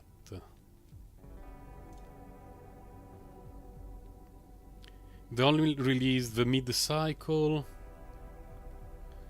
And yeah, the patch notes for the special thing that they released earlier today and that created the bug in the first place.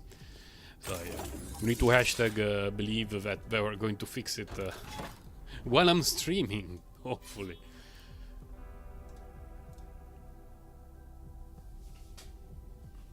What's the time? 10. Nice. On one hand, I'm very annoyed by the fact that we have nothing to do in Honkai Star Rail because they really planned the second half of the patch poorly. On the other hand, I'm glad that I have a lot of time to play the Last Epoch.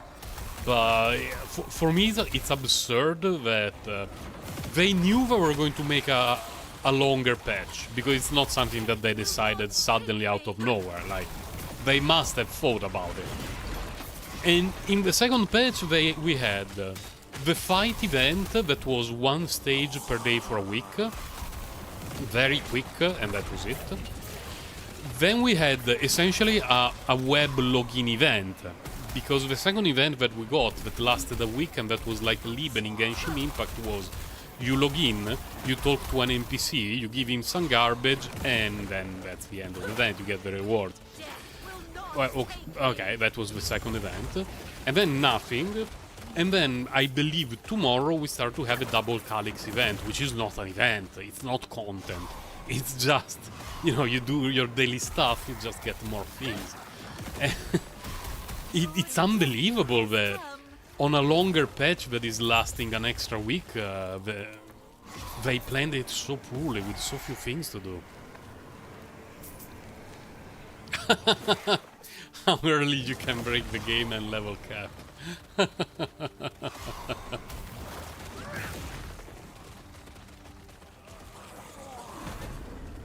eludes.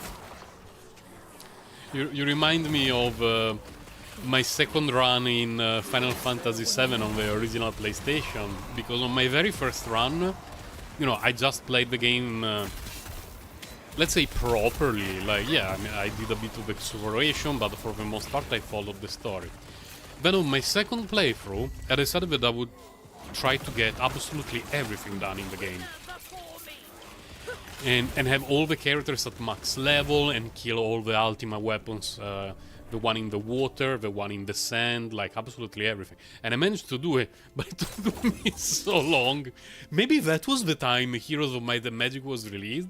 Let me check. Heroes Might Magic release.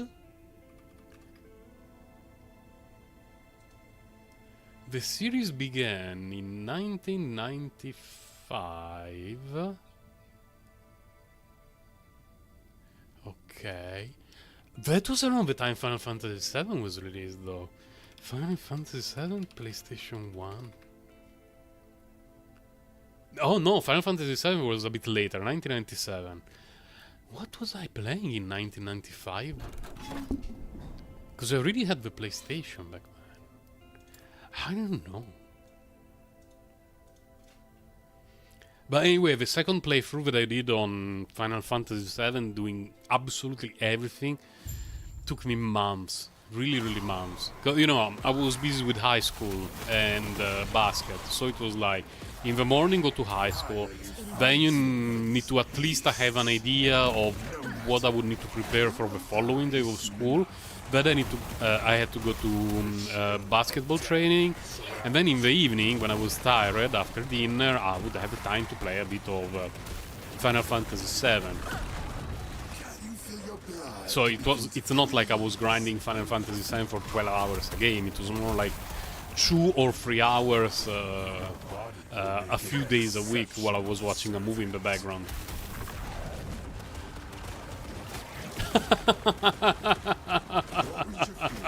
You did it on chapter 3, what the hell?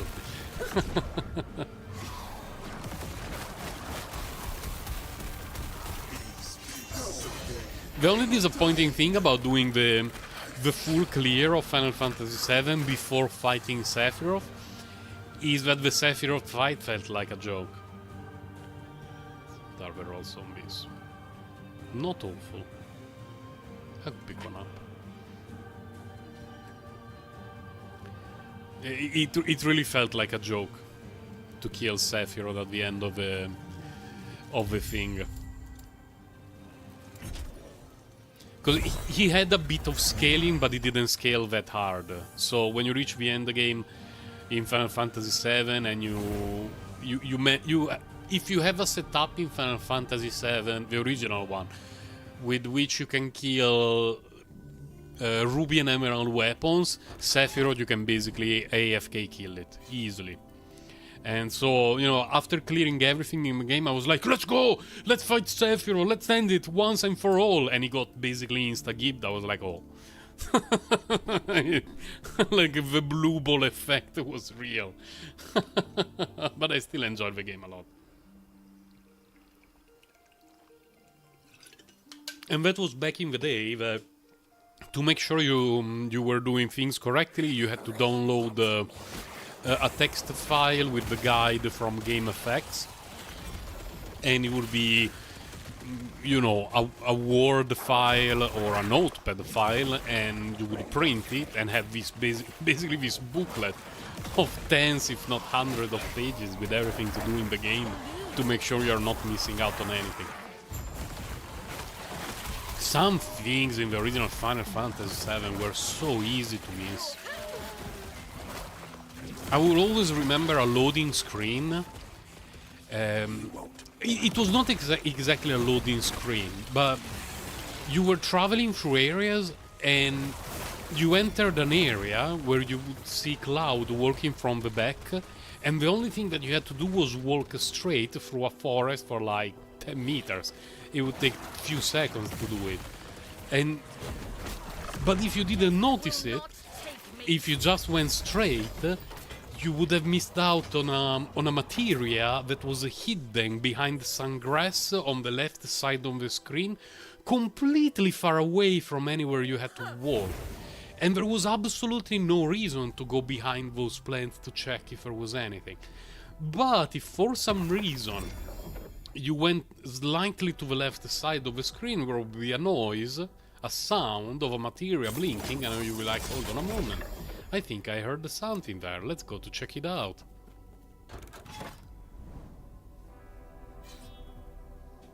You rough stomped the scene.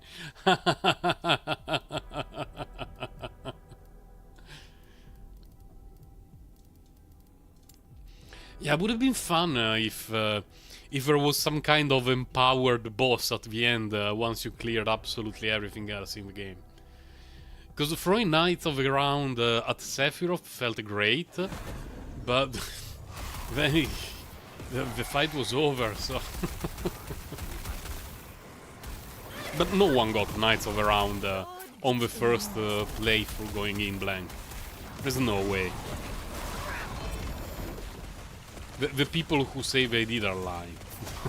Absolute liars. Disgusting. Because getting it is extremely convoluted. Hold on a moment. Ah, no.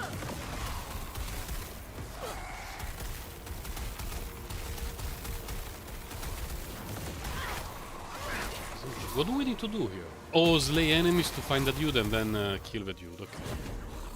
Death will not take me. Okay, never mind. There's an end.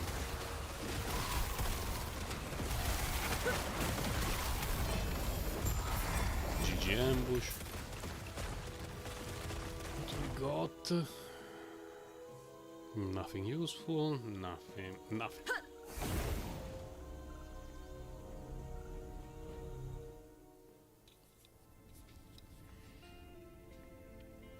Akuma in Street Fighter? What? Rainbow Edge. Never mind. Worthless, anyway. Don't say worthless anyway. We can just make up space.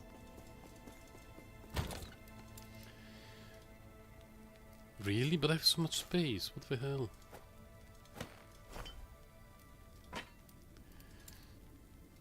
Can go here.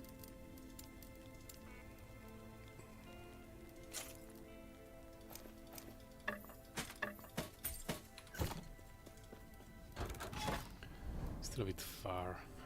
We still need to find the Ouroboros guy, by the way, but we're getting closer to the start. What the hell? Whatever. Let's see, 86, 90, 90, 86, 86.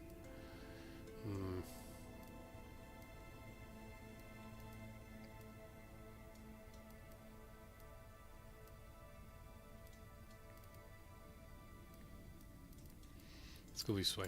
I don't even remember. Why did I go that way? Probably because I was not paying attention. Is my best guess.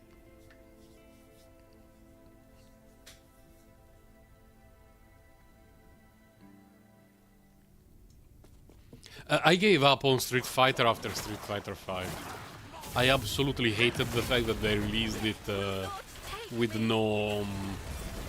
you know, the regular story mode. The one that was pretty much in every Street Fighter game ever, and it took them forever to release it. And by that time I could not even ask for a refund. Like, what the hell? I want my money back. But at least I'm one of a few who managed to get a refund for Camelot Unchained, so I cannot complain too much. One of a few elites who managed to get the money back. It eludes me.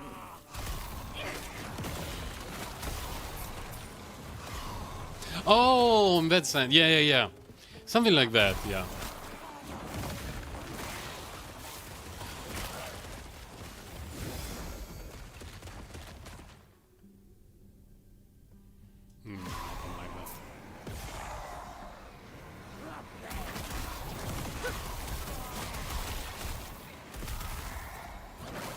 I don't know if they thought about it and they scrapped the idea, or maybe they thought, you know what, if they go through the effort of getting absolutely everything done in the game, just let them one-shot Sephiroth. For the power fantasy, you know.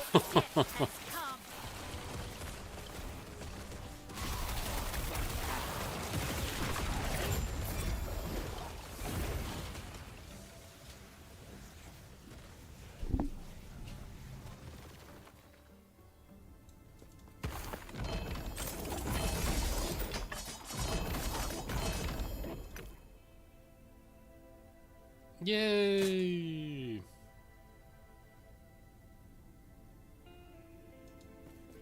What does it look like? Wait. +2, +2, +1. Man, the rolls are so bad. Never mind. Yeah, I got these. This is important on the Room Master. I think it's not the first pair that I get, but it might be the first pair that I get with legendary potential, so... Those boots are really good for Room Master. We go this way, we have 90, 96, 96, okay. Let's do it.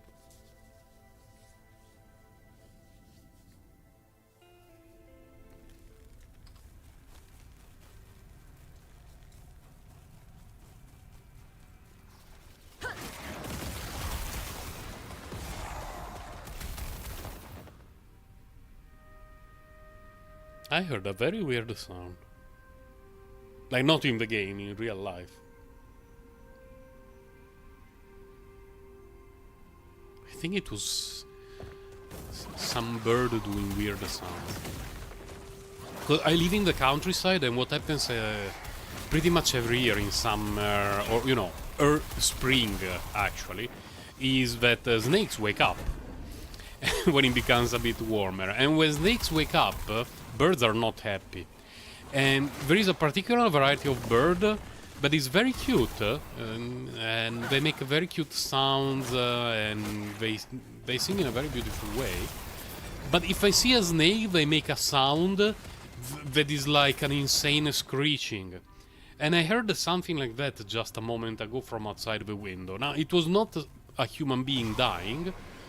It was not someone screaming. So it was probably a bird spotting a snake. Which is understandable if you are a bird, you know, not being particularly happy about seeing snakes wake up in spring. It's like, fuck, again?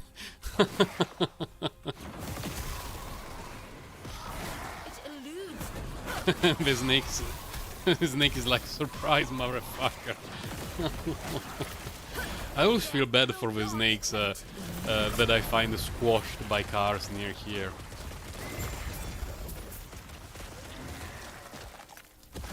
You know, living in the countryside, the snakes need to cross the road every now and then to go from a creek to the other. And if they do so at night, cars don't see them. The final chapter is never... Oh, yeah. And we kept keep going and going and going. And my cursed neighbors are drilling. Let's go! For people who don't know and are not particularly familiar with the lore of my streams, I have some of my neighbors live in a cursed apartment that requires permanent and enduring renovations on a semi-daily basis. And so almost every day we hear drilling, hammering, and the use of jackhammers and all this sort of stuff. And they just started.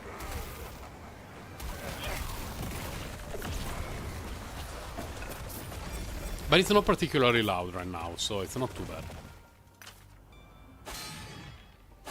Oh, what the hell? This one is hitting like a truck. I thought it was a trash monster. And then I started to hear the tonk on my brain. And it was hitting like a truck. The grind a lot lore, yes.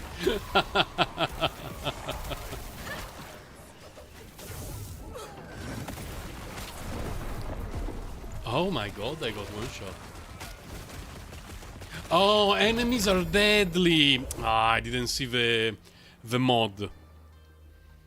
There was a period, I believe a couple of years ago, that I could not stream due to the renovations in my neighbor's apartment, because they were doing it right behind my bedroom, which means that the hammering and the drilling was 1 meter away from me, behind the wall.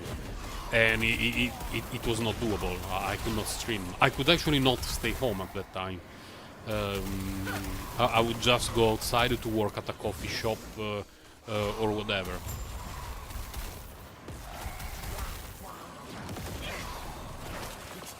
So the mod that you can read here, enemies are deadly if you've not been damaged recently. If you are fighting against a boss, it's not a problem, because you're always going to deal damage to the boss during the fight. So that's not a big deal, he's never deadly. But against trash enemies, it happens very often that there is a pack of monsters, but it's whatever, they're random garbage, you don't kill all of them. Some of them survive, and then they start to, you know, penetrate your brain with a massive elongated dildo, and it's not a particularly fun experience. Nah. Okay, we could in theory fight the boss. Let me just very quickly check on Reddit to see if there is a hot fix or something. Sort by hot. Nope. Nothing yet. Feels bad, man. But let's do... well, let's clear this one first, so we are at the Ouroboros dude. Then we kill the boss.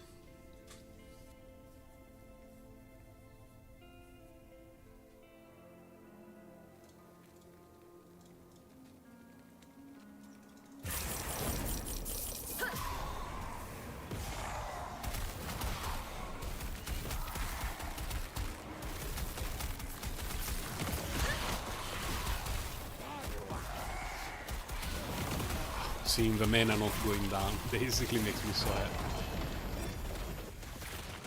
Hold on a moment. I don't think I will be leveling up another Acolyte, honestly.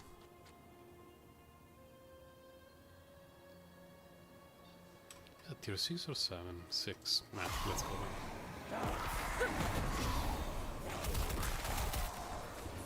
Man, that one is so far.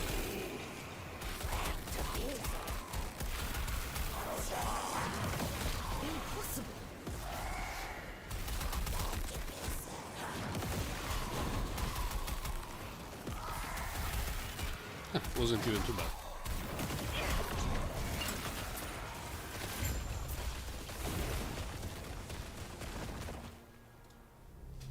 What are we going to have tonight for dinner? Well, I prepared the pizza base yesterday, so I guess we're going to have pizza. For people who don't know, on my Discord channel I often share pictures of stuff that I prepared, and one of my subs is from Italy and he approved my pizza. So, checkmate, unbelievers. Man, 183 spell damage is really high.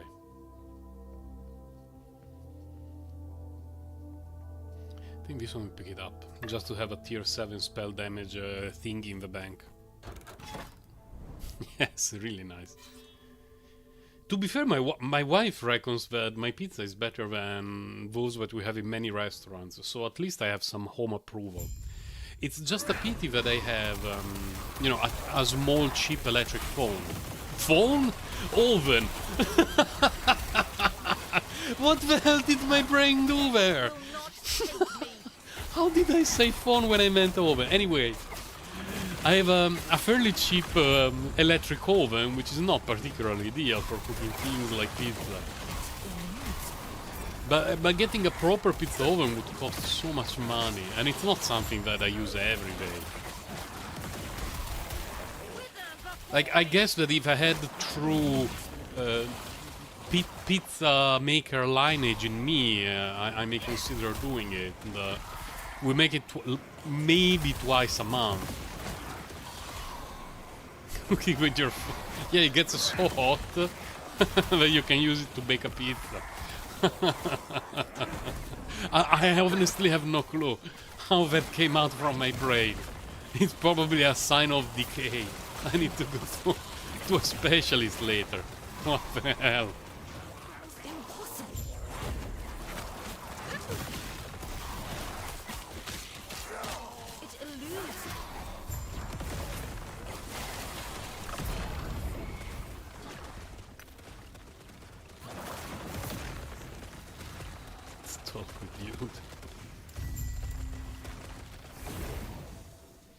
The rogue ally gets very hot.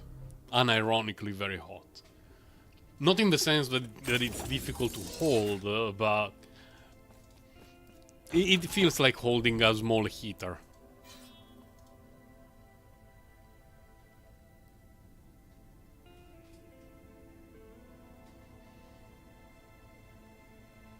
I have a feeling they could have done a better job for the temperature management of a rogue ally.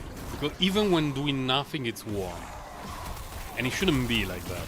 Like, I can understand it has a fairly large screen, this and that, but, I don't know. Yes, farewell. Like, if you just put it on standby, it's hot.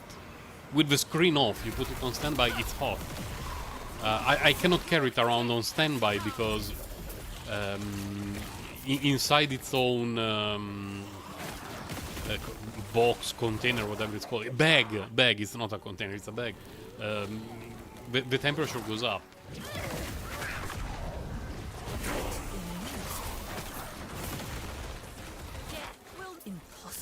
pizza? Not really.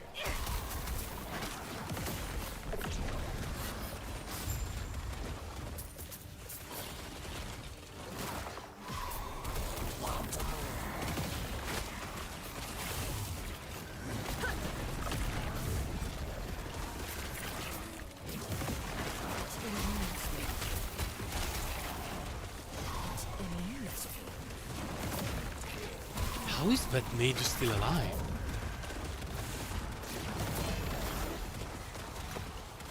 Man, this was a stand proud you're a strong moment. What the hell?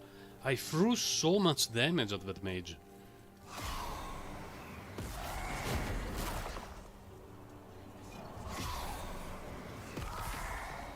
Where is it that they would call it pizza?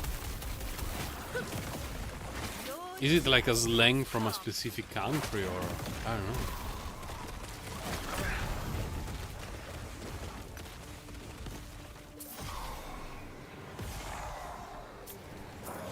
Like, reading it like that, it makes me think of a Greek pita. Man, Greek pitas are so good. Hashtag exposed, but I really like Greek food. But there's a lot of let's say that. Oh, I leveled up. Nice. I didn't notice. It eludes. And I even finished this. Underrated food in my own personal experience. And for me, the three most underrated, let's say, regional cuisines are Greek, Spanish, and German. Because English food is not food, it's barely edible. But everyone will tell you, oh, French food is great, Italian food is great, and I don't know, Hong Kong, great, Chinese food, great, Japanese food, great. But those three, for me, there is something very, very special about them.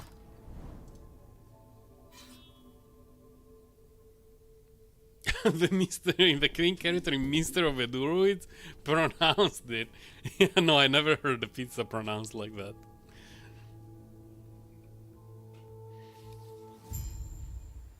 German food is not particularly elaborate, but when I spent time in Germany, I had a lot of really good food.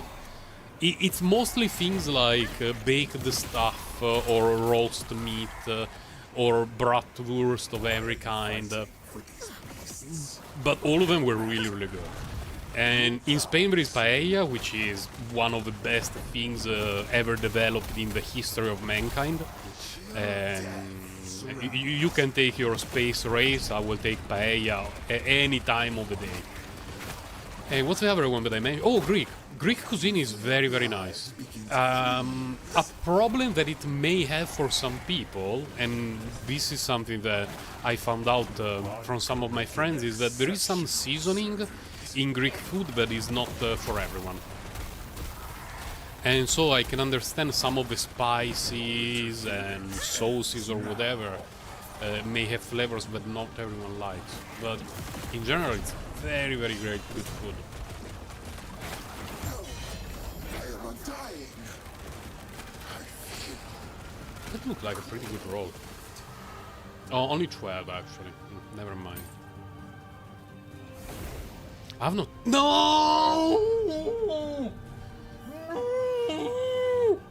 I didn't talk with the cow! Please, tell me that I can fight the boss. Don't make me go through the whole thing again. I didn't talk with the cow. Please, let me oh, thank God. Oh. Oh my God, I need a sip of tea after this. I forgot to talk with the cow.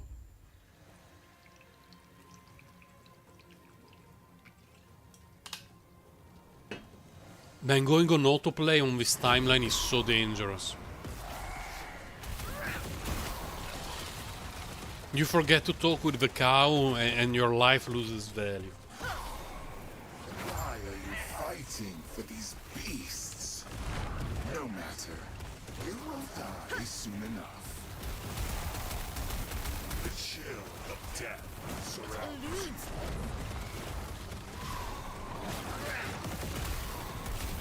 can I tank it? Feel your blood begin to freeze. I mean, I would rather not because I don't want to waste time. But... An exceptional servant. Your interference ends now. I'm almost dead, actually.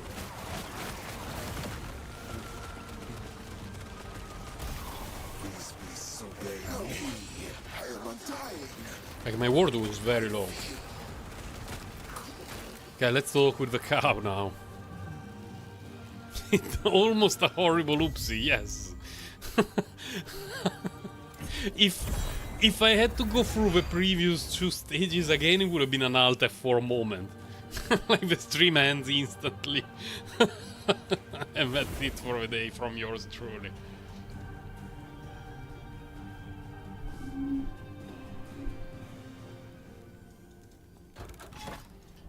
Okay, enemies have... what's the mod?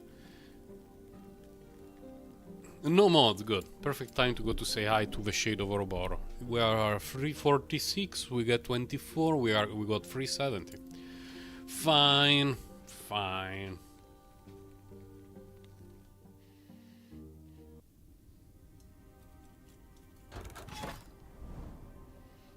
What I would prefer to do was to grind more Monolith, fight the boss more often, and only then fight the Ouroboros dude when I have 3 or 4 stacks. But if every time that I fight the boss I need to go through all the pre-quests, it kinda makes me lose the will to do it. I really hope they will fix it today. I kinda gave up the hopes that they will fix it during the stream, but you know, any time today would be that was very troubling for a moment because I was at around 1 or 200 ward. Here we have 6 movement speed, 18 leech rate is very low. Yeah, the one that I have on the rogue is much better than that.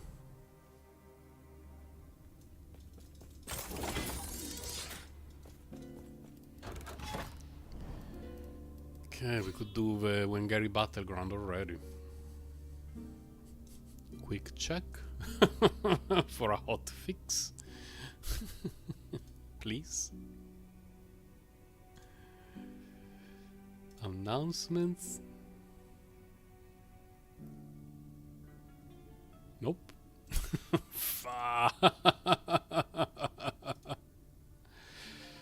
Patch notes.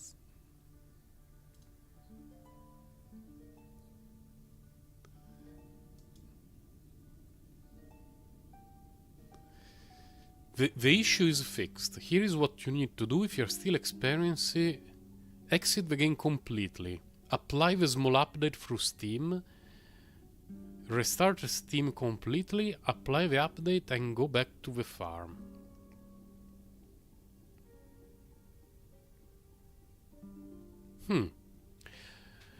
Let's try. Let's try. Let's go to the... here. And I will do everything as suggested by the forum patch update. So I exit the game. I exit... Wait, there is no music playing in the background. No, there should be some music here. Let's see.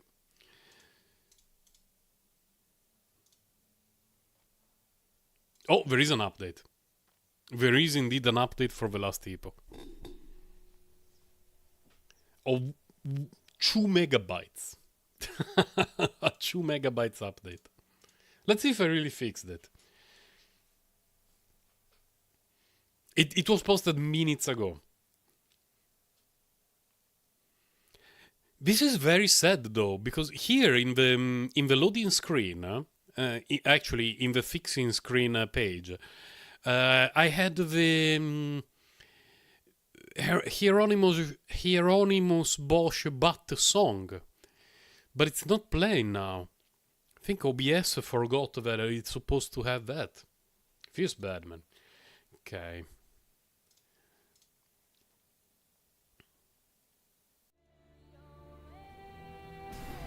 Let's see.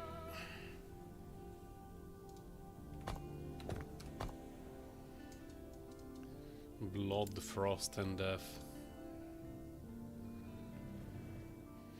I'm not even sure, long term, which one is the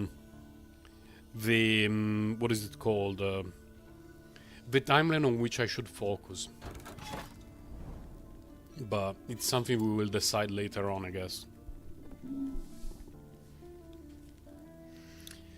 The cool thing about this timeline in particular is that I can also grind for a better Criterion, Hyperion, whatever it's called, the one that I would use on the Rune Master.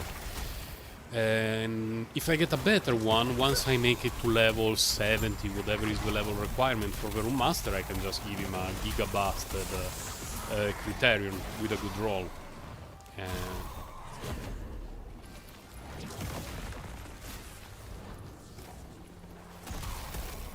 But we shall see. We shall see.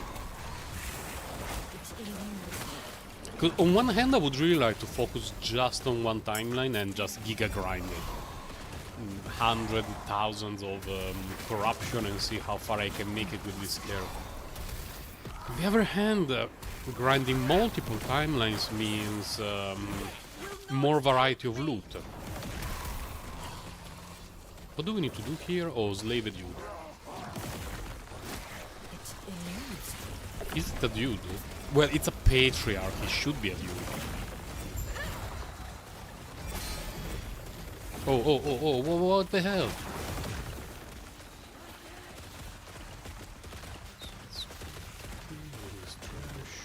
This one is trash.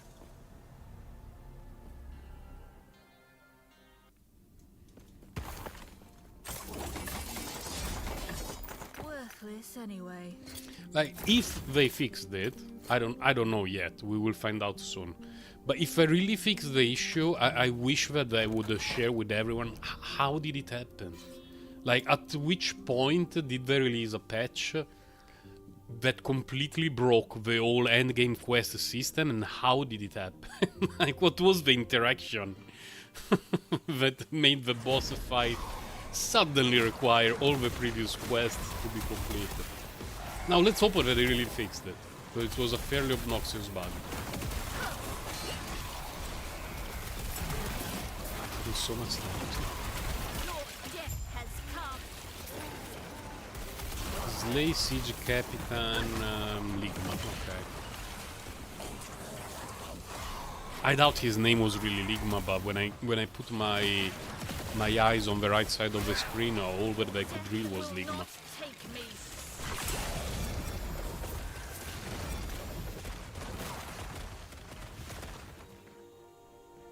Nah.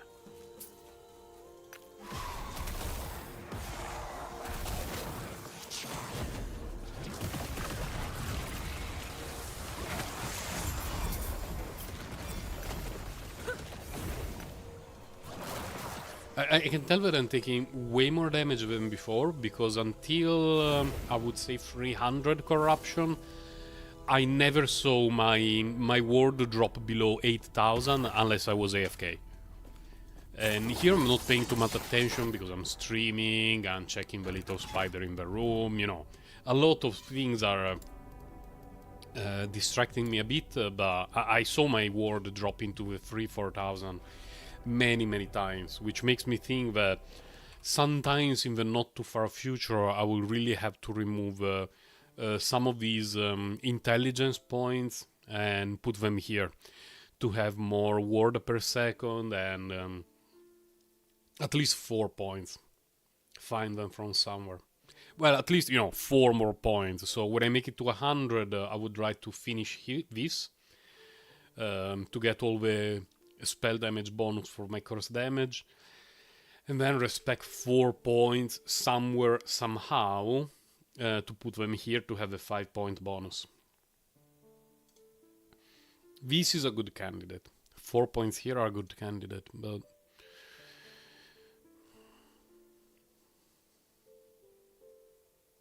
Others seems more valuable. We shall see. We shall see. What's the XP? Oh, very little XP. Impossible. Is the lay enemies to locate the soul gate? Seal the soul gate. It eludes. Death will not take me. Katana? Oh. Although, wait a moment. Katana will call the damage, huh? Fine, let's pick it up. Oh, there is an ambush. Nice ambush. I wish every map was an ambush map. Every single one. Man. Hold on a moment, you were supposed to drop us a full set. Oh, okay, because I cannot use the other pieces. Accolade Rally with Infernal Shade, crit stat. Nah. That's pretty nice. A lot of people are complaining about the last bonus of the Circle of Fate, and I kinda agree with it. This one. The one that you get double rewards. It's a little bit underwhelming the way it works. It's basically only really valuable if you get something great and it gets duplicated. The problem is finding the something great. And more often than not, once you get it, you do not really do the duplication. Like getting one copy of something that is amazing is good enough. So it only really shines if you're doing some crafting and you find the ideal exalted item and you duplicate it so that if your first legendary craft attempt is botched, you have another option. But it's something that you can easily achieve even with a rune. And so I guess getting double rewards for a unique item with the legendary potential 2 or more will feel good, but they could rework it a bit, for sure. To make it more generally valuable, rather than, oh, you just high rolled, well, you high rolled even harder. I guess when it does happen, it has to feel really, really cool, but I don't know. Ouch.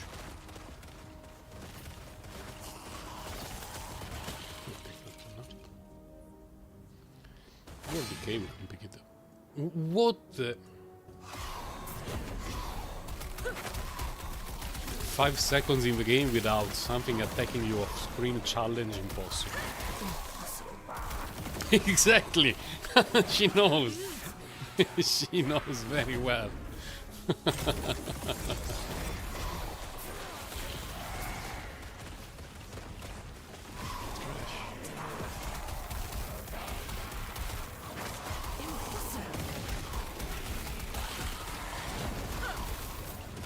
How are you still alive? You're sitting on a cotonic fish.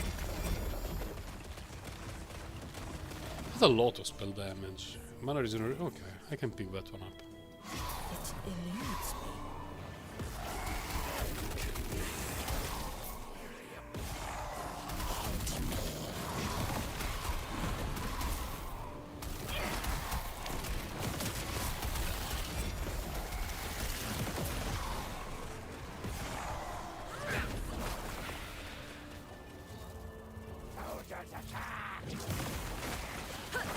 Wasting a little bit of time killing stuff, but if you don't kill stuff, it takes longer to make it to level 100.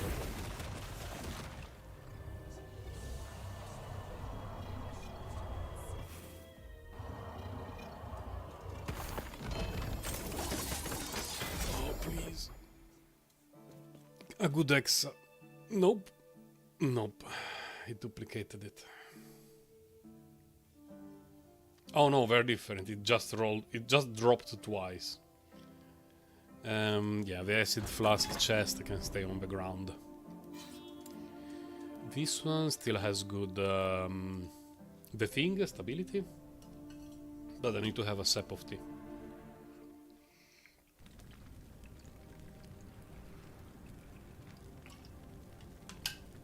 Ah, fresh tea. best thing about the end of winter is I can go to order cold tea with ice, and people will not look at me like a lunatic. Your death has come.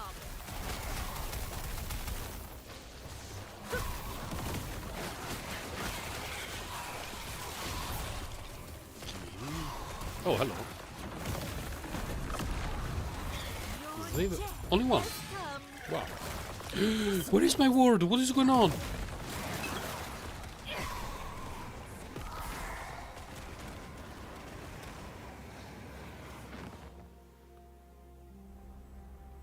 What's the damage that I was taking? I blame society. I clearly blame society for that.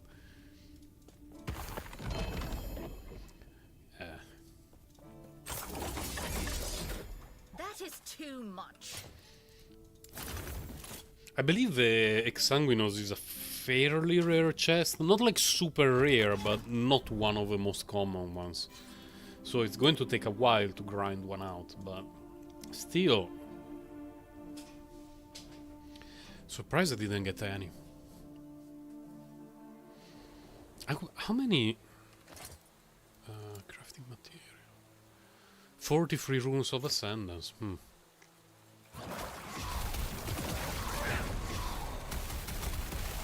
There is always a chance of getting one from a rune of ascendance. That's how I got my hat. But the hat is a very common drop. At least in the timeline where you can get hats.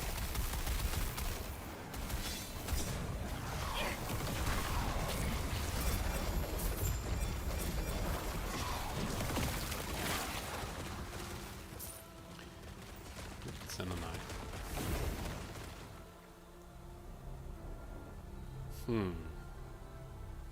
Maybe lightning damage. I will pick that one up. Oh yeah, my neighbors are drilling. Let's go. But it's not particularly loud here in my room, which means I'm pretty sure the microphone is not picking it up. Or if it does, it's probably just a very faint sound. I don't think I will ever be using this one. Okay, after this, if I kill enough stuff, we can see if the hotfix that they release really fixed the bug with the boss fight, or if it's still in the game.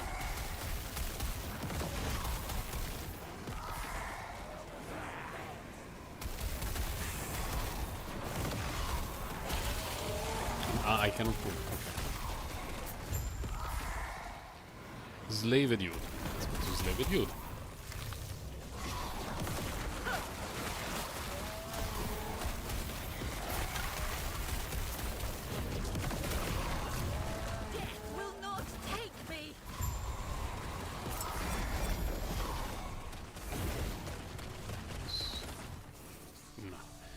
What's the roll? Oh, it's a low roll.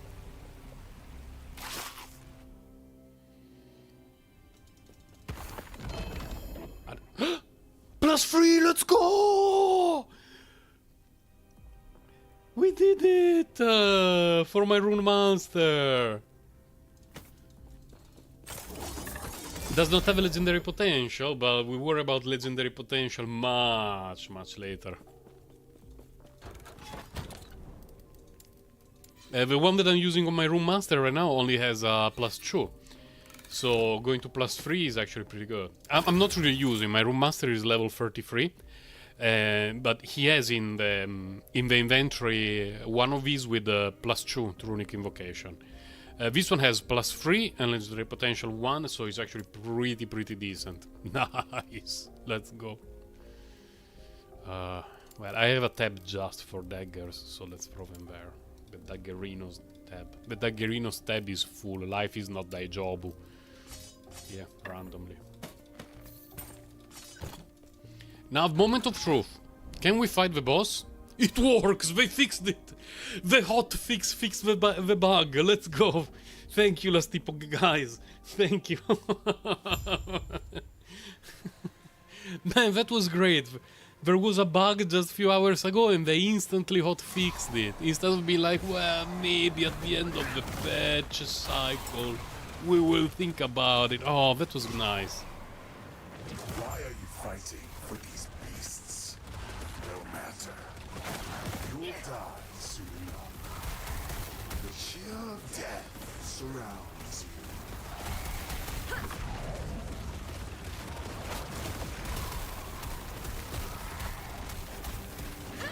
Can you feel your blood begin to freeze? You're not dealing any damage to me, Formosus. Could you please do something that makes me use my abilities?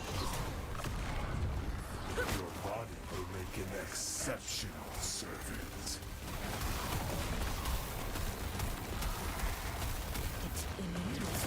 Their interference ends now.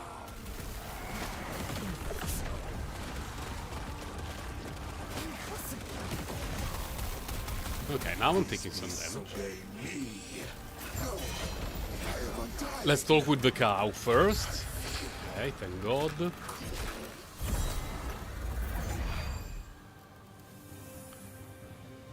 This one... Well, I think my Room Master could use this. Once he makes it to that level. I have 1,000,000 of these. Of these. This one is it trash? Yeah, it's trash. This is trash. This is trash.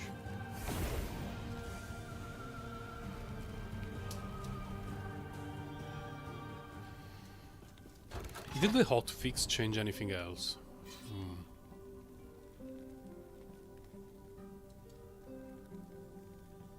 No, but didn't mention anything else.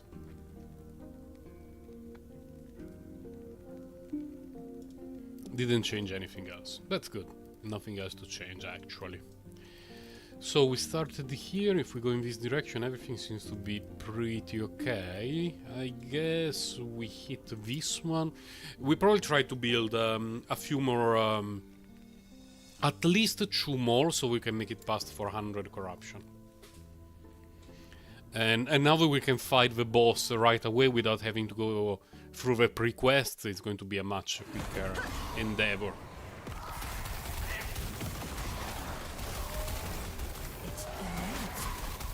Today is a Friday. There could be some new anime releases later today.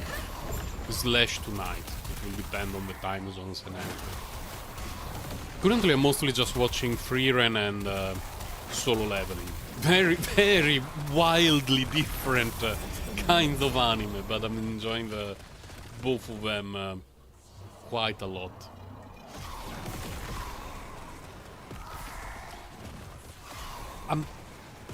Really?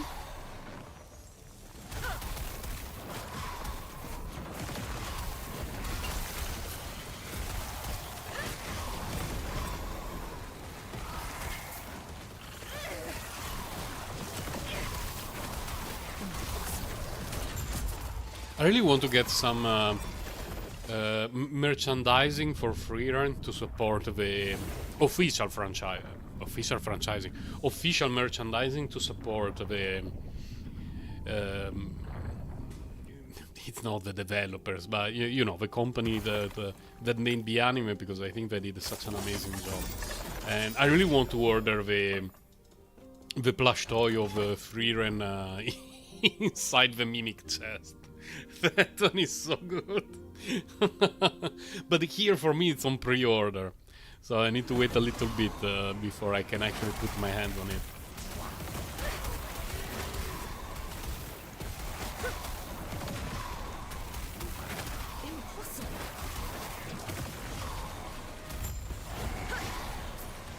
Let's go to charge the bacon.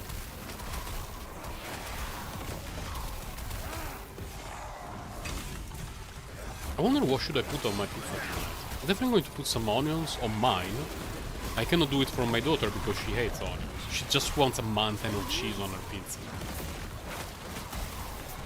My wife, maybe some bacon and onions. Maybe I could put tuna on my daughter's pizza. She likes it a lot. But I will need to ask her later, because sometimes I prepare her favorite things But on that specific day, she doesn't want it, and she's like, "No, Daddy, I didn't want tuna on my pizza." But it's your favorite thing. You always ask me to prepare everything with tuna, but I didn't want it today. Oh, and so you know, considering that I will start cooking, I don't know, around 6 or something past 6, I will make sure when my wife goes to pick her up in school, she will ask my daughter if she can approve tuna on pizza tonight. We shall see.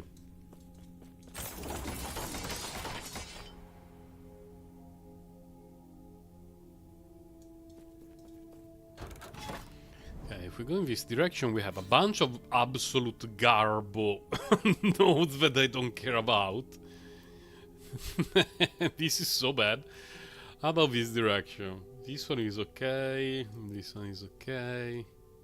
Let's go in this direction and see if things are a bit better, because man, this is awful. Like later, if we are a bit stuck with the low stability nodes, then I will go to some high stability nodes with bad reward. But given the option of exploring the whole timeline a little bit more, I will take destroy soul spires. Okay, let's go to the soul spires.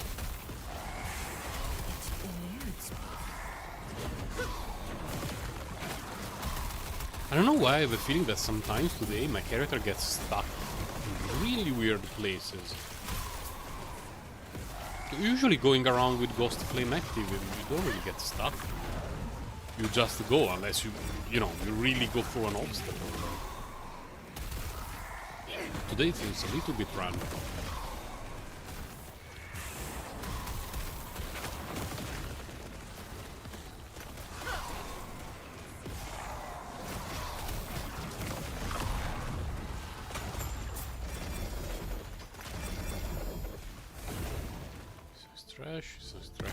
What do we want?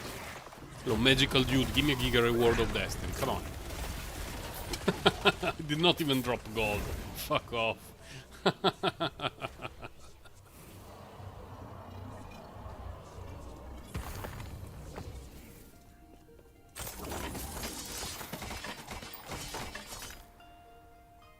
Oh, wait. Increase damage over time while at low health and ward retention. I think the damage over time roll is very low, yeah. But these are two things that are both pretty good for my build. And we are at 8,000 ward. I'm feeling slightly concerned. The lords are so low that I actually lost word. Fine. Never mind, I guess. I'm definitely saving it, but if I can click on it. Did I get everything? Yeah. Yep. It's a pity some of the rolls can be so low that you don't really accomplish anything. But it's fine. It's just the grind.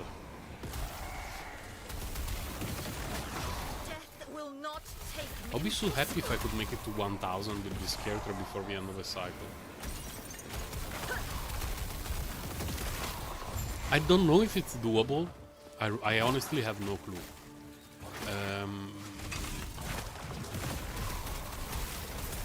Probably we'll have to go through some reworking my gear to make sure all my resistances are kept, because at the moment I have a couple that are a bit low. And I will have to take those passive nodes that reduce the damage from characters that are affected by a curse. That is going to be very important.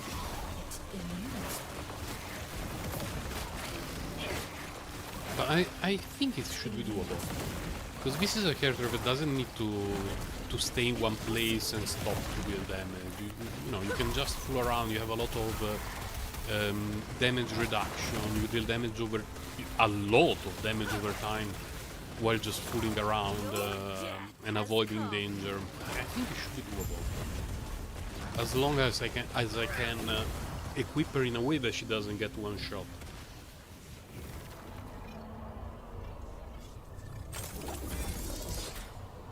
And as long as I'm paying attention, because sometimes I don't. Although, no. Chest. We need to go for a low stability node to go there. Even to go there. Then we're pretty much doomed. It's okay. We go for a low stability node, and then we will see how the map opens up. Destroy the spires.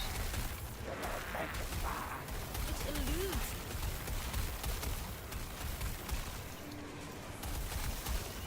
I don't see them in the overlay.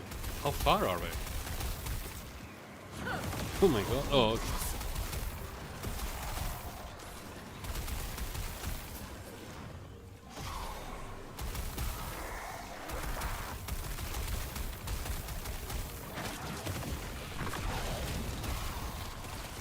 Thank God for Ghost Lane.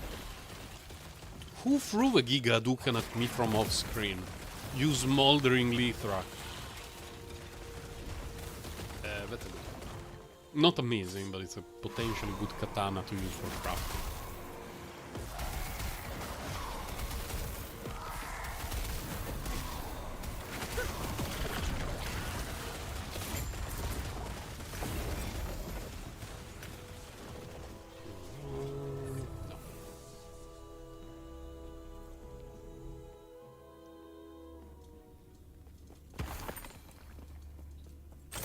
Not touching.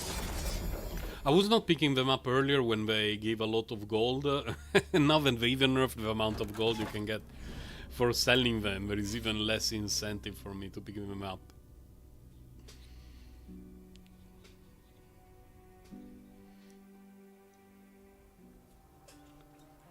Okay, this one is not the worst.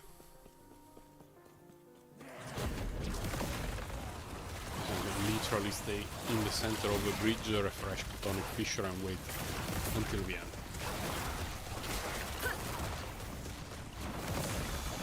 You're impossible.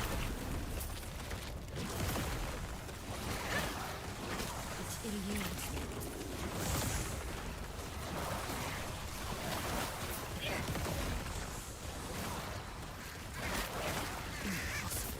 If only the enemy spawn rate was faster, I wouldn't mind these maps as much. Impossible.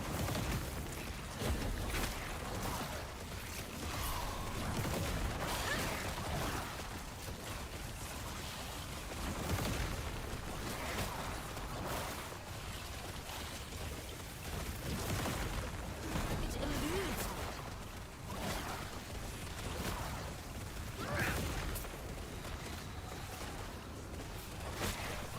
Wither before me.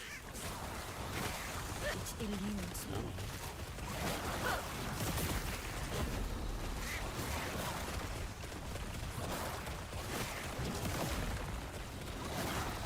Are we done? Yeah. Yeah, it was not too bad. I do have the feeling with this wand I'm dealing way more damage than before. Which is great, considering that it still has legendary potential.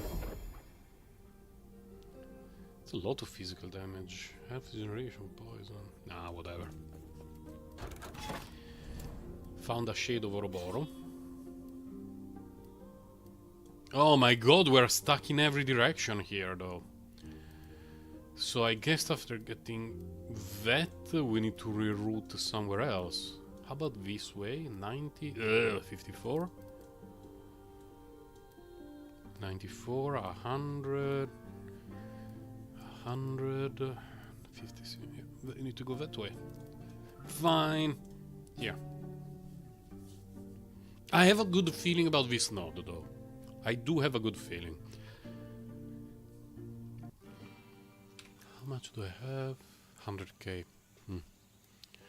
100k could even go to the observatory soon.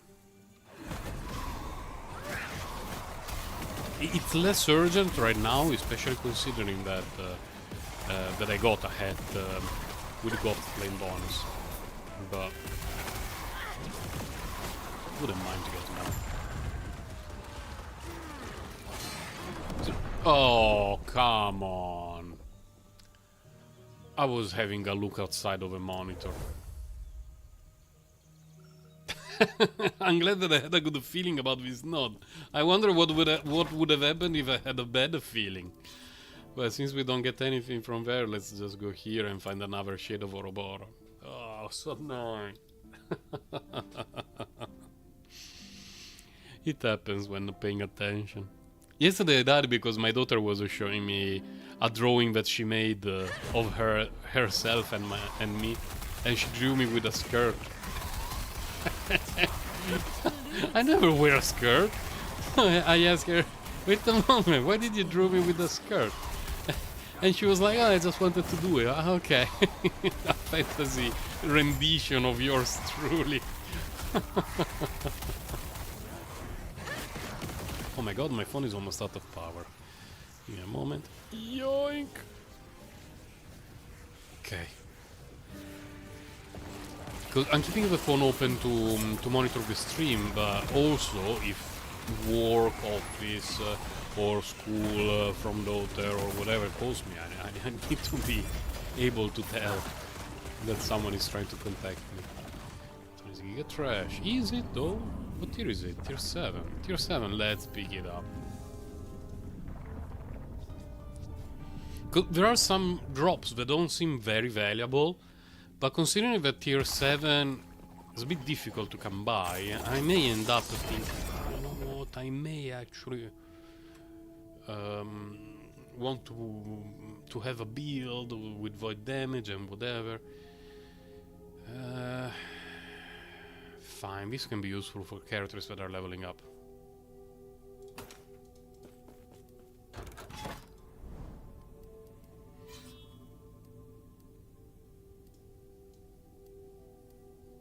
Yeah. Let hashtag believe that in this direction we can get some good nodes.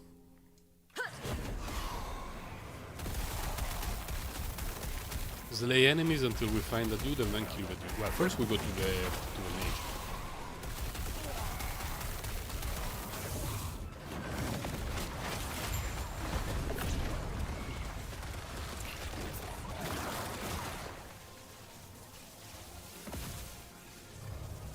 Ah, usable.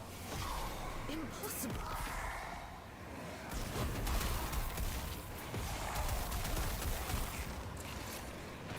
Sometimes I have a feeling my character is low. Today, in particular. Not sure why.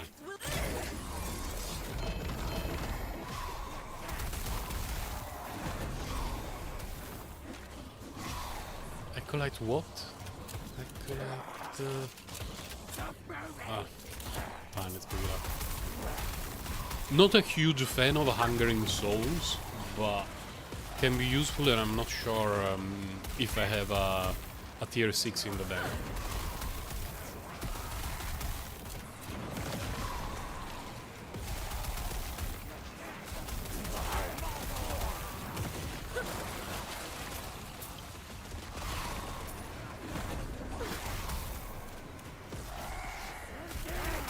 It's Osley.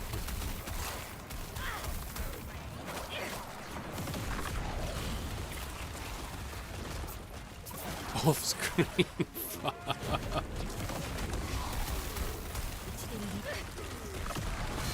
Oh!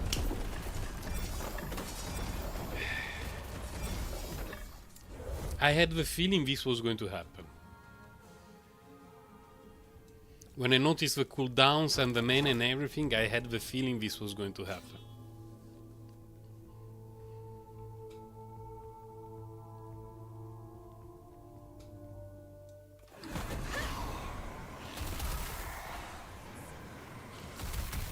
I really have no idea how streamers can play hardcore characters. It would just infuriate me. Like, I would never play a hardcore character even if I focused on it extensively. Like, you have an FPS drop because of too many things spawn, you die. Oh my god. It would remind me of when I started playing Path of Exile back when the game was released a decade or so ago. And these look neat. and I kept dying due to lag spikes because the servers were absolute death. And I was not playing hardcore back then, I was just playing a regular character, and every time that I died I was losing XP. And it was the most infuriating experience I've ever had in any game in my whole life. In any single player game, my whole life. So I really cannot fathom how people can do that. If not for me.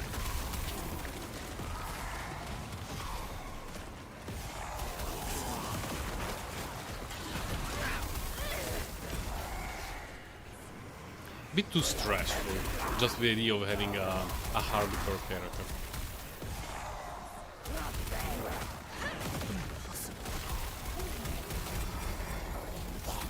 But I guess there is a reason why every time that I get recommended a video of someone playing a hardcore character, it's always a low corruption, and then after a few days it's again at low corruption. It's like, someone got insta-gibbed, I guess. No, yeah, exactly. Is there a deadly? I need to check the mods. I think it's a mod problem right now. More so than me not paying attention. Oh, frenzy and haste when hit. That one is very obnoxious, yeah. Then I need to pay a bit more attention. I guess I still want to go in this direction, because here I would be stuck with that. Or I can go here, actually. Yeah, let's go that direction. At least we get some rewards and extra corruption. Extra, what is it called? Stability.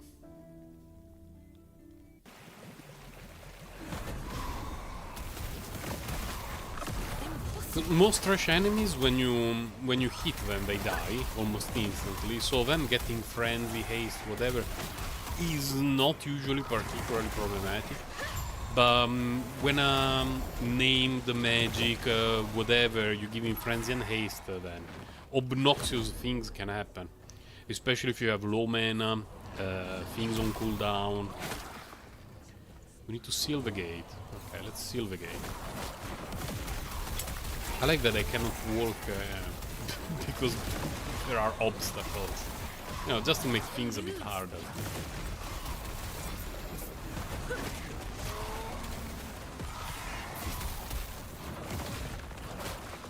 Death will not.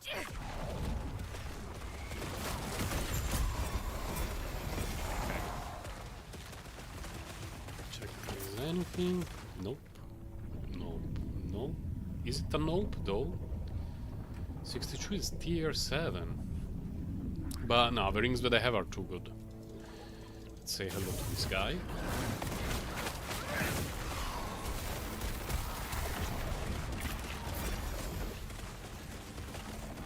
Vitality. Nope. Nope. Although, fine, let's pick up the hat for the rogue in case I make a falconer.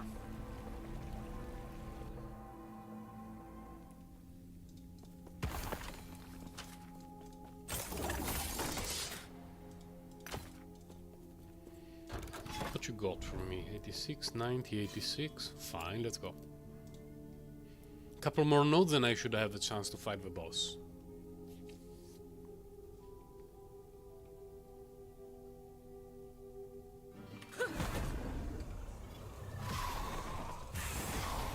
Critical.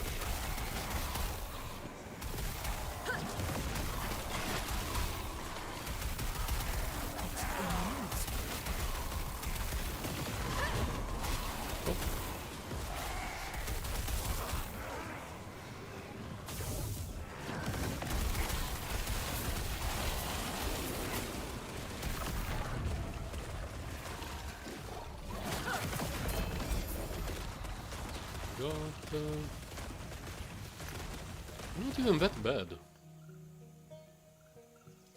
Let's pick them up. Oh, and the patrol dudes are getting closer to me. I appreciate it. That saved some time. Has come. Trash ring. No, the other one is getting away.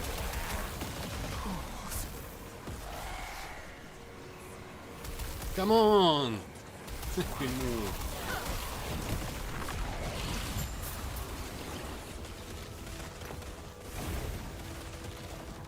Yeah, plus 7 spell damage is something I can leave there.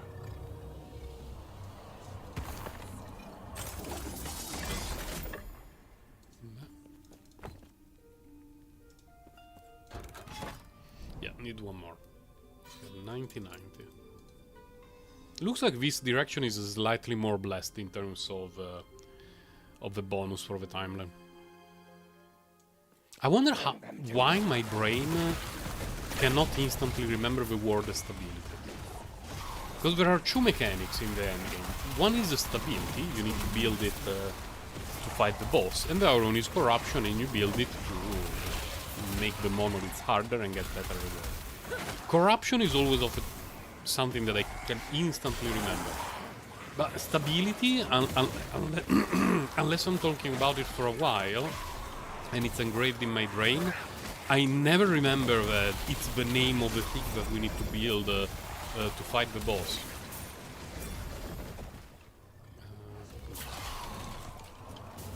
Wait, we need to go down? Can we go down from here? Elude will not I would rather not have to backtrack everything.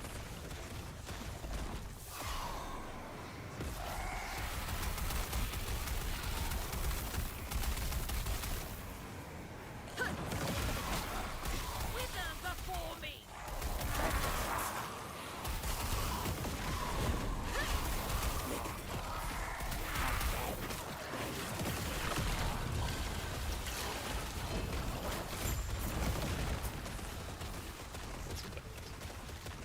It's a piece of crap. To be fair, there are a lot of belts that are very good for a character that is leveling up, but unique belts that are used as endgame items, not so many. There is a few, but not really a lot. GG stuff, fine, I guess. A bit full, right? Yeah.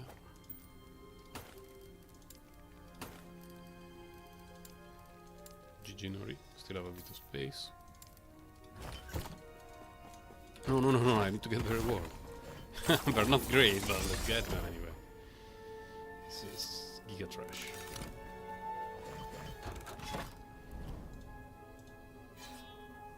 It's fixed. Finally the game is playable again.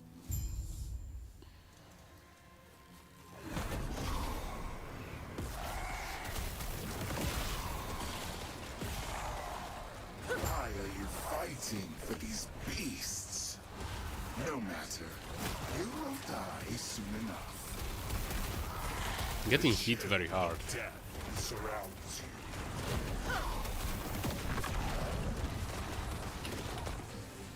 20% increased damage, 35% chance to shred armor. Can you feel your blood begin to freeze? I might need to pay a little bit of respect to the fight right now, but should be doable. Oh my god, it moves so One far. will make an exceptional servant.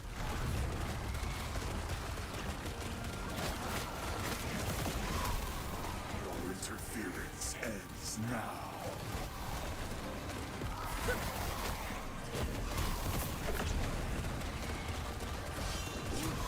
Losing a lot of sword. Really a lot of sword. I am not dying. I feel We go... Oh, this one already had planned.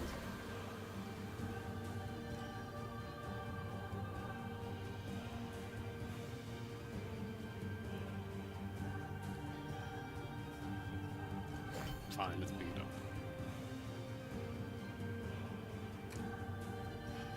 15 lost. Yeah, let's talk with the cow. This confirmation screen stays here too long. It should disappear quicker.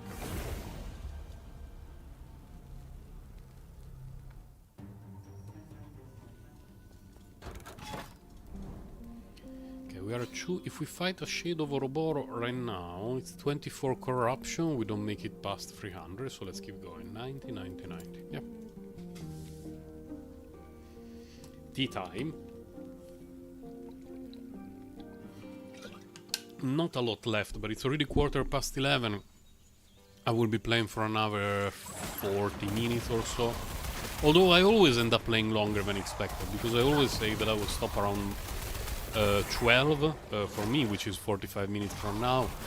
But every time it's like, oh, I just need 30 more points of stability to do something else. Or, oh, I'm so close to the boss. Oh, and I never, I never stop at 12. But we shall see later. I need to do a little bit of shopping during my lunch break to make sure that we have food for the night. Then in the afternoon I have some work to do. Unfortunately. Okay, where is that one? Where is this one? These are all high stability nodes, so I quite like this area of the map so far.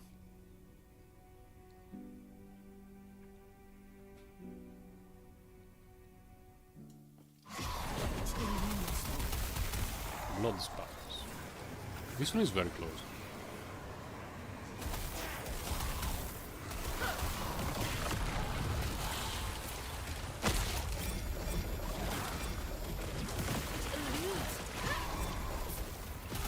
And the other one, not that far. Nice, nice. Hello. To avoid any issues with destroy the spire first. Then we got to say hello to the mates. There we go.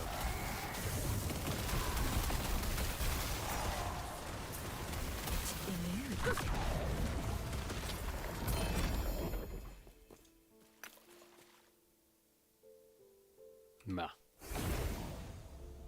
Oh, wait a moment.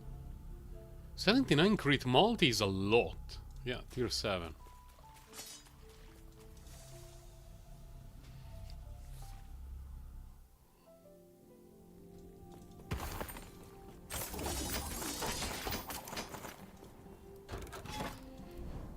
Ooh. Yeah, but the last time that we got the chest node, I got one shot. So, what are the mods? Endurance, critical strike chance. Okay. Not really okay, but Your death has come. Impossible.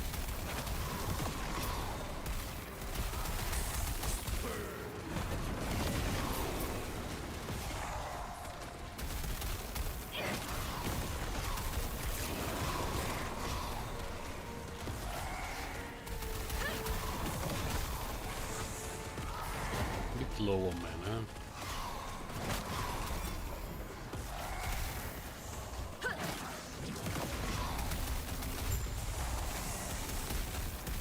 Where is it? Oh, okay, I see it now in the order.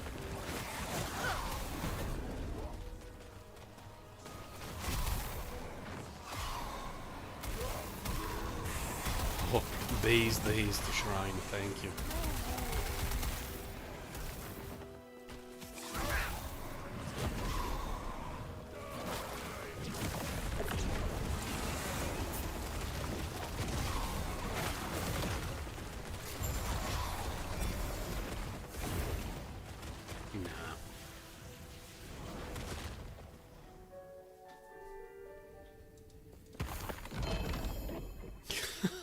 Always a Kestrel. I know it's one of the most common. It's if not the most common, but what the hell? Meh.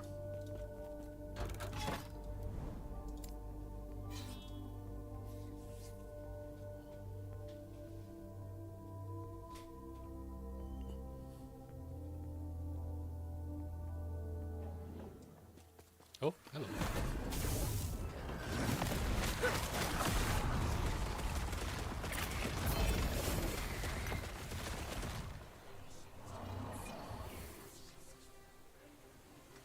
Fine.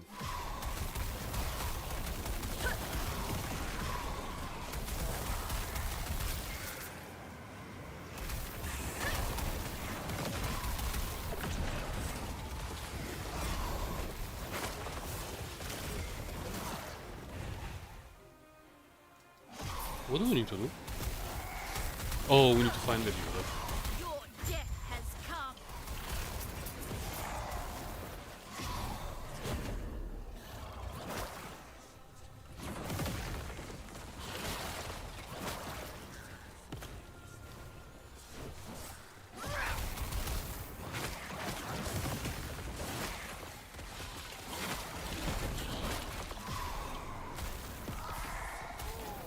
go.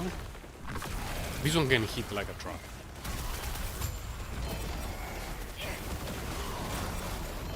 Eludes me.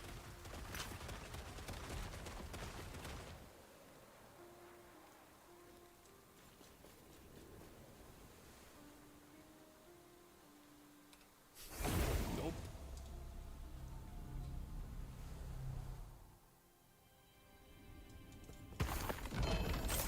Double body armor. Well, one of them is definitely going to be a caster. Warpuri. It's really taking time. 94, 100. This direction is a tiny bit better. I doubt it will make much difference, but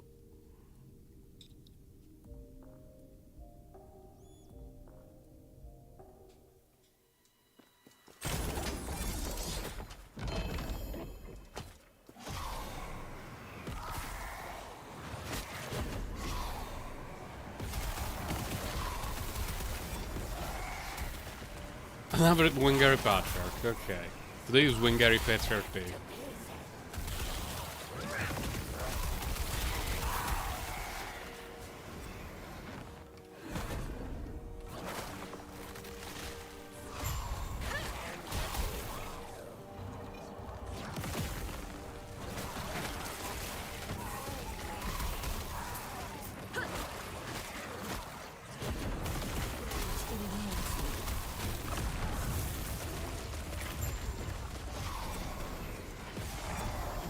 Okay, so far so good. What the hell? Doesn't matter. Cleared it anyway. I thought the effect was going to end. What's this? Nah, useless. Here, buff 100.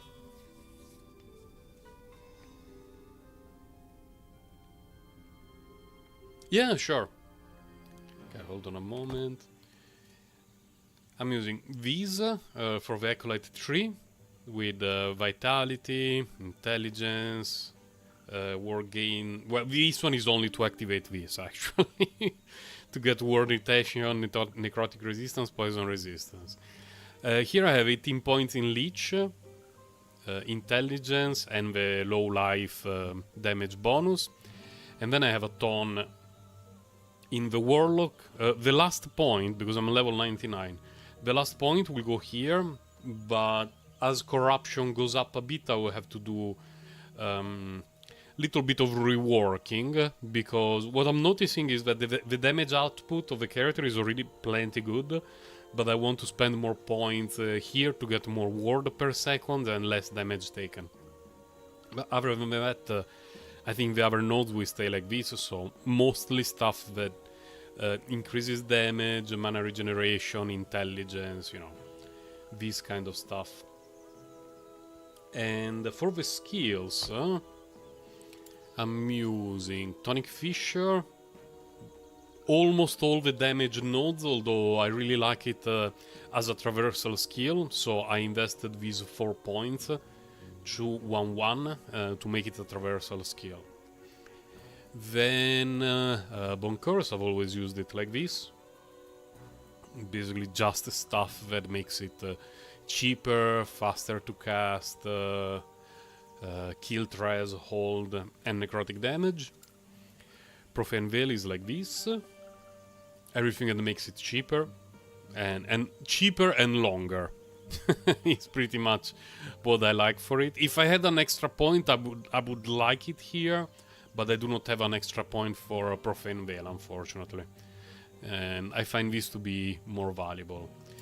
Then Ghost Flame for now is like this, and when I finish crafting a legendary hat with extra points in Ghost Flame, I would like to test this this node, the Harrowing Path, because right now, especially thanks to the buff in Wandering Spirits, I can almost use Ghost Flame permanently. Almost, but not quite there.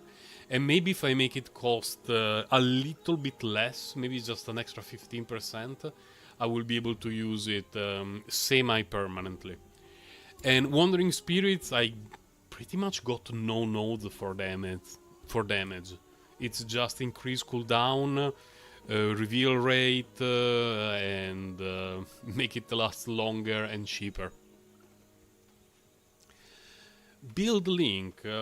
Let me see. I don't know if I can share it. Not because it's a secret build, but because I believe that YouTube will try to filter if I try to share a link. Let me see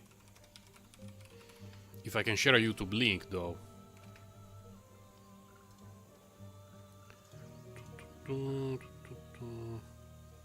I need to find it. Hello, guys. Okay, first I will try to share the link itself in chat. If YouTube doesn't mind too much. Let's see if it shows up.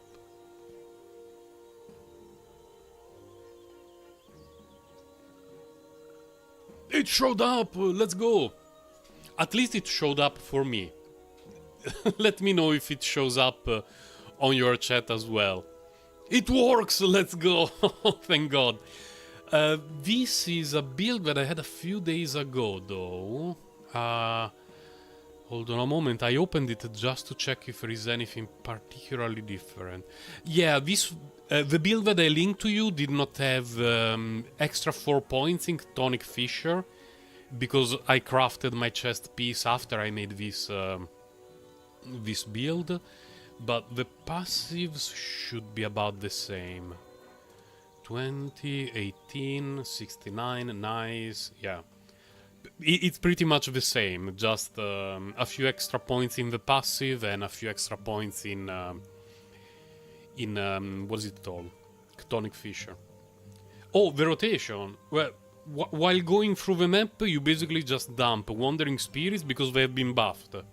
With the patch that they released yesterday, Wandering Spirits show up faster, which means they hit enemies more often and they generate more mana. So, if you do Wandering Spirits Ghost Flame, you basically Ghost Flame all around the map. Because your mana goes down, but as you hit enemies, you generate mana. And when spirits disappear, they generate mana, so it's basically permanent Ghost Flame, which is pretty nice. And the thing that you want to do when you reach, what do you reach Blood Spy?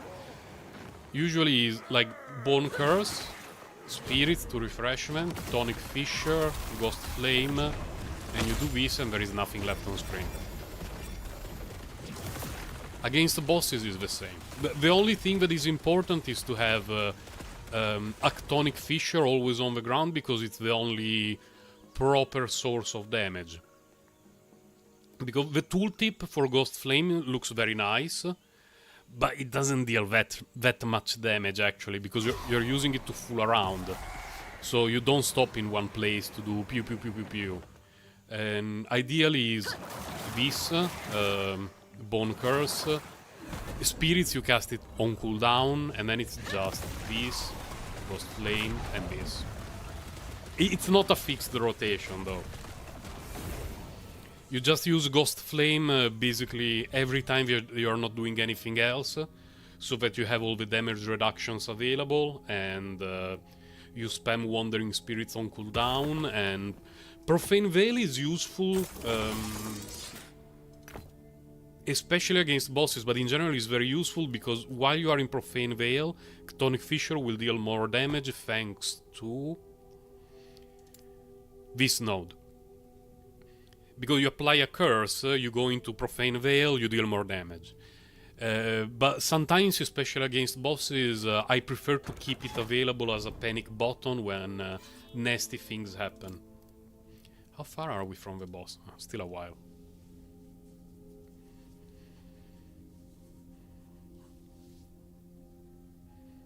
The build worked well even before the recent buff to Wandering Spirits. I was using it for exactly the same reason even earlier, just, you know, they don't deal any damage, but they apply necrotic resistance reduction, which is nice, and they regenerate mana, which is very nice. But now they do it even better, so it's absolutely glorious. Found the thing. I'm not sure. It's my goal.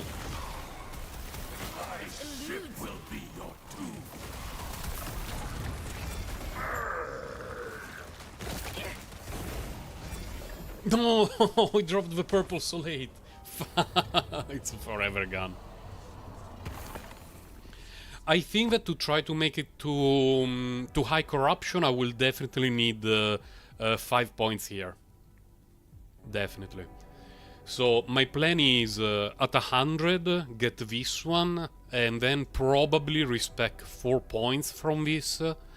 Lose 4 intelligence and activate the 2% damage taken for each curse on the enemy.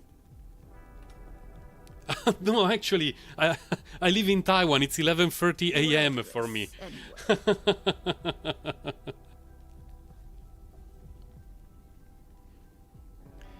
Can I have the build with your chest piece? Oh, it will take a bit. Wait a moment, I can actually tell you live what to change with the chest piece that gives +4 so that I can see the difference. Compared to the build that I had...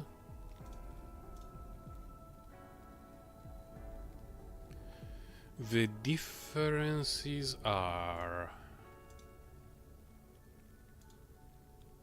Okay, hold on a moment, I'm having a tiny stroke as I'm looking at it. It's +2 there, +1 there. I'm missing a point. Okay, with those 4 points from the chest piece, I added 2 points here in spirit frequency. 1 point here, which was probably wrong, because this one should always be at 3. But the extra 4 points were 2 here, 1 here, and 1 here. But this one is not particularly important. Can remove 1 here and get an extra 1 here. And this is mostly a matter of personal preference. Like, if you don't want to pay, to have Chthonic Fissure as a traveling...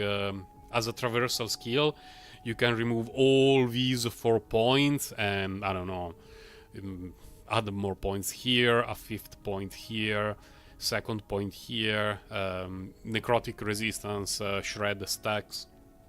This is just personal preference. I really like to use it as a traversal skill. That is too much. Because I cannot update the build right now. I will need to mess around with files on my... I would like to open the inventory again, please. Okay. I will have to mess around a bit. Fire damage, physical resistance from them? Nah. We don't settle with that. Okay, not at the boss yet.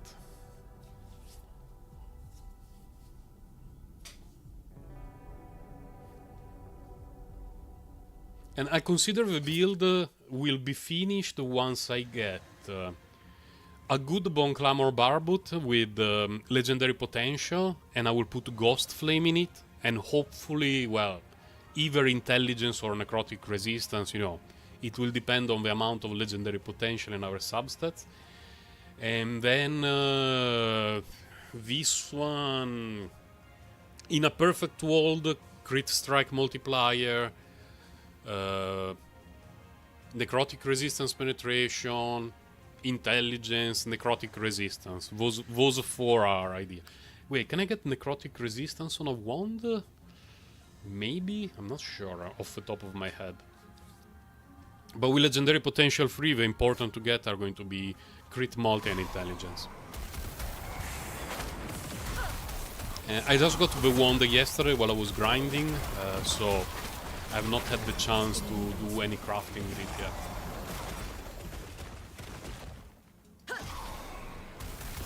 Up until yesterday, I was using the Circle of Fortune bonuses mostly for heads and chests. But now, I think next time that I have a trip to the Circle of Fortune, I will just get a bunch of extra wand to drop to see if I can find some sweet affixes for it.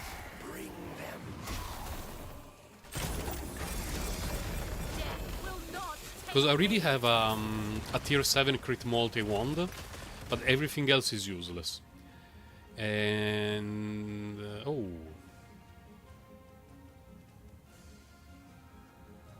necrotic and fire. Let's pick it up.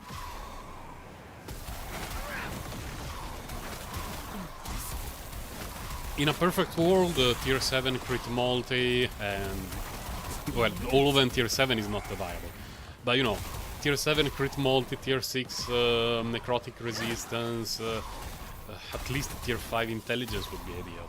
But we shall see. Here I completely forgot to refresh Wandering Spirit for 1 hour. And so I have no mana. But soon they will start to come back home and give me mana. And we can hover around. Good.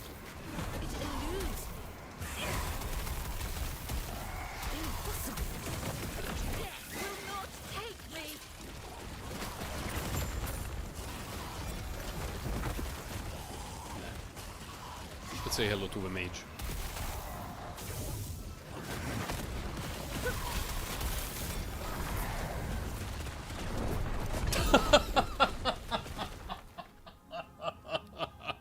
We killed each other. How?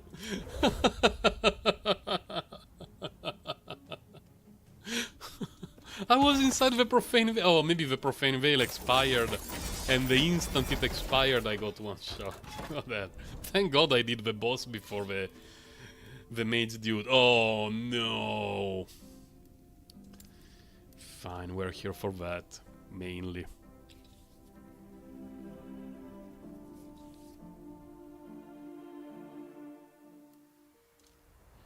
How can I manually do the thing on the build? Let's see. Yeah, it doesn't let me touch it. Feels bad, man. I wanted to update the build on Last Epoch tools with the extra points and a couple of changes in the passive tree, but first I need to upload my my character's file. It's going to take a while.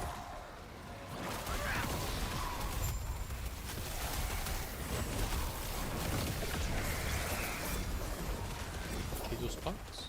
No.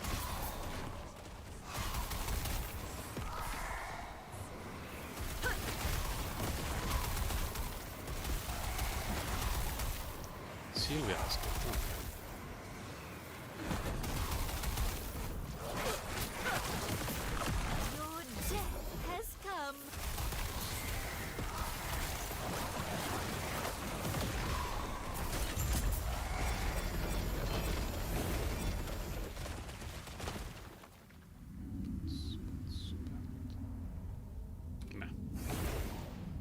Didn't get a lot of stuff today. I remember getting the criterion with the +3 to rune for the rune master that I'm leveling out. Yeah, yesterday was a much better day for dropping stuff. Wait a moment. 97 necrotic. Ah, tier 6, yeah. Unfortunately. Let's go through that nonsense. Well, we could fight the boss first. Then we do the low stability node, and then we look for a shade of Ouroboros to fight. Yeah,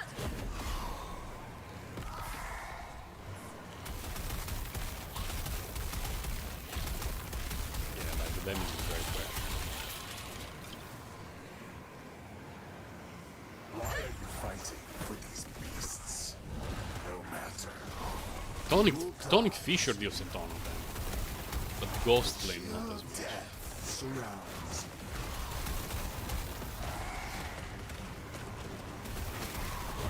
Can you feel your blood begin to freeze?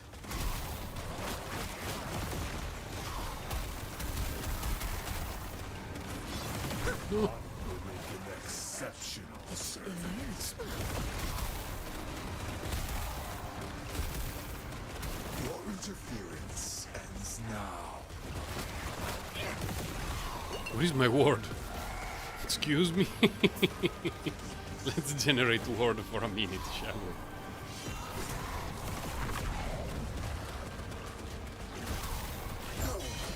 I am undying. I feel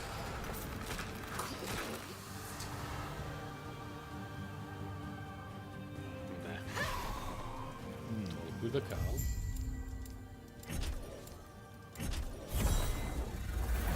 Move the window, move it.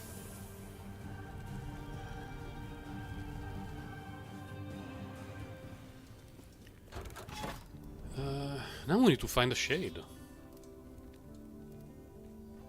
That one would be... Well, 31 corruption is actually pretty okay.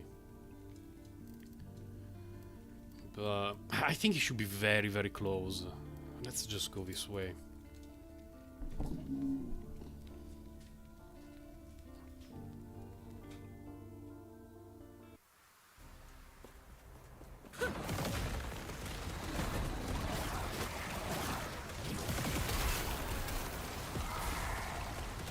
I have a feeling these kind of echo could be done on a macro.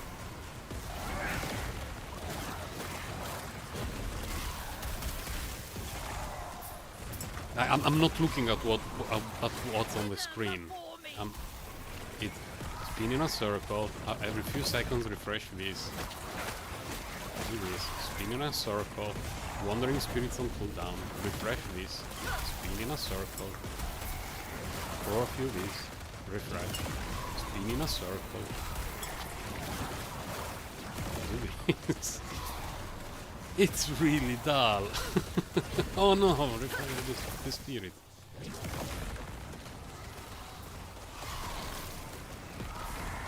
Why am I low mana though? Oh, maybe I cast Tonic Fisher a few too many times.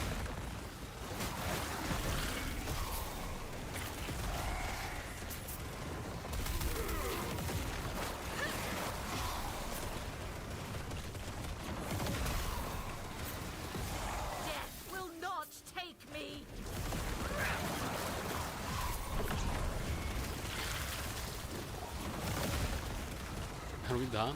Oh no.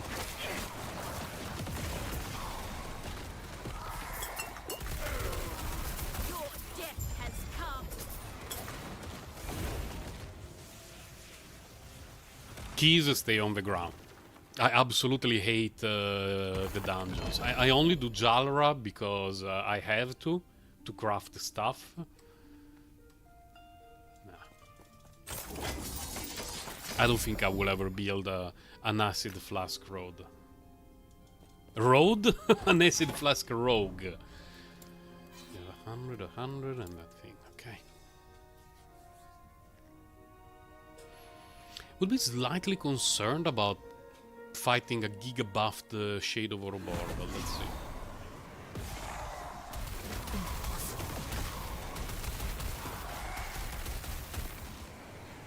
What do we need to do? Oh, we need to seal an ice gate after we find it. I'm not going back there to check the unit. Game, I'm sorry, but you cannot drop things 25 screens from where I am. Like, I know that my character deals damage over time, so if I move away, it's bound to happen, but no, you cannot do this to me.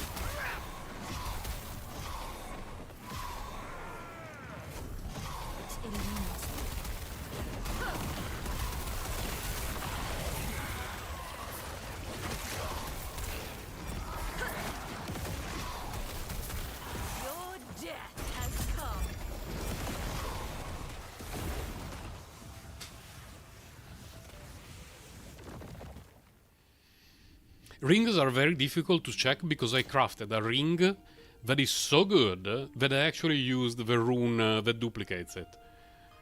Because this is just perfect for my build. Especially because instead of using the mod that reduces the damage that we take from critical strike, I use critical strike avoidance.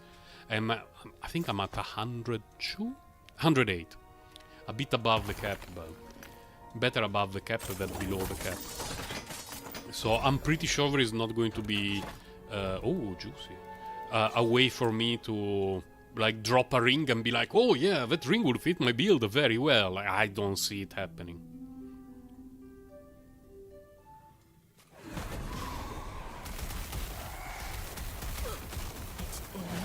What do we need to do? Oh, we need to find the dude and then kill the dude.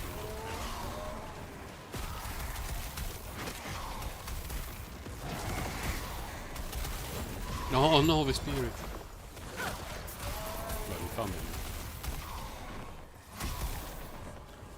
Now, the dude has increased health, resistances, and... Okay, so the dude, because of that... Oh, come on! I was checking the phone! Who sent me a message that caused my death? Who... Oh, it was my wife. Then it's okay, I guess.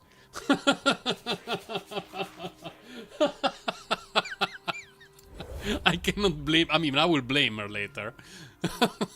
But still, what the fuck? Oh, thank God it was not a chest node. It was the cack node. Okay. What a bummer, though. It's okay, I wasted 1 minute. I still want to make it to the chest node. Destroy spires. Death will not take me. Now, some people may say it's because you lost the focus on the game, but those are haters. The truth is that it's my wife's fault. Crown of the Ox? Mask of the Ox? Your death, it eludes me.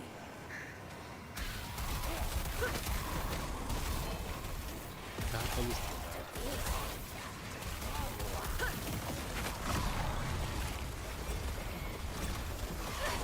It's still up? Oh, okay.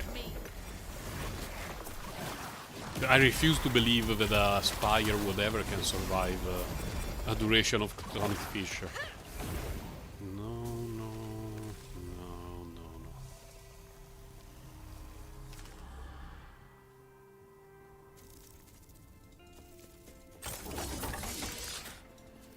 How far are we from a shade though? Oh, another one! Wow. Oh, and it's a shade! Let's go. So, I guess we do 1, 2, 3, then we go there, and then we fight the shade, unless we discover the red pillar thingy that refreshes the rewards everywhere. That rerolls, rather, the rewards everywhere. In which case, we will do that later.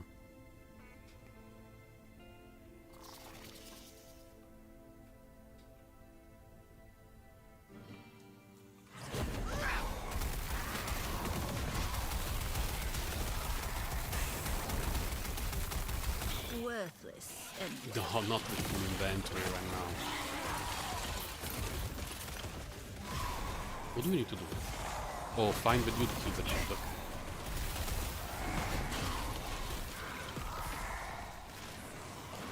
The only thing that is really important to remember playing this kind of character with this exact build is refresh the Wandering Spirits when they are on cooldown. Because this character without mana is a sitting duck. You do absolutely nothing. No defensive layers, no damage, nothing. You are just there witnessing your own demise. But if the Wandering Spirits are on screen and they generate mana and then bring it back to you, then things change. You didn't drop anything? 3 blues and 2 of those? And I mean, that one, whatever, but...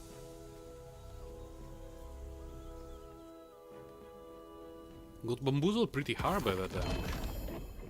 Oh, fuck. Close, close. At least it was not a Kestrel. We got 25 Kestrels today. Pretty much every chest node is a Kestrel, and when it's not a Kestrel is something for a build that I have no intention of using ever in my life. Locate the skittering gate, seal the skittering gate.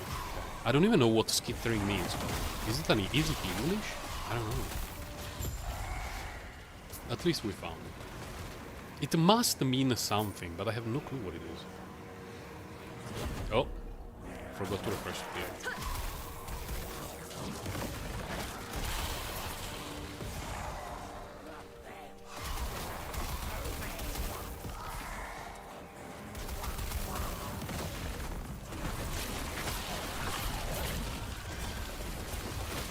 shrine do we have?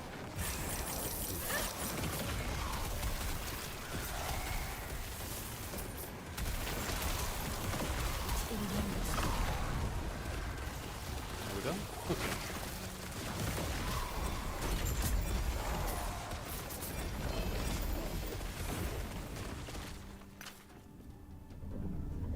Do I have a shadow bacon in the bank? I think so. I think I have a shadow bacon in the bank. Oh, a dagger. 61 should be tier 6, right? Yeah. Then we can leave it there. I already have plenty of tier 6 crit multi, but very few tier 7. Prism Warp and Criterion with +2. Then he can stay on the ground. But every day that we don't get a Kestrel is a good day. Okay, so here we give enemies are deadly, fuck that. Undead enemies have increased damage and health, not very good either, but better than deadly.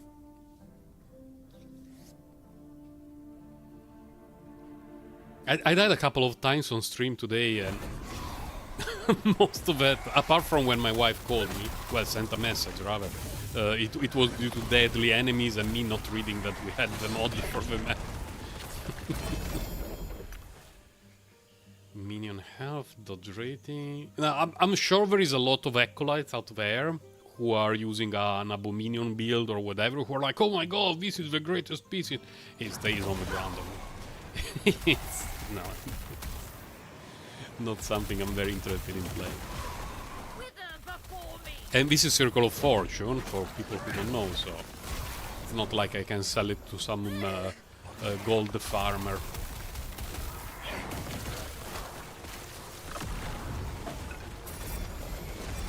Like when they explode. My brain releases a lot of happy chemicals when that thing explodes.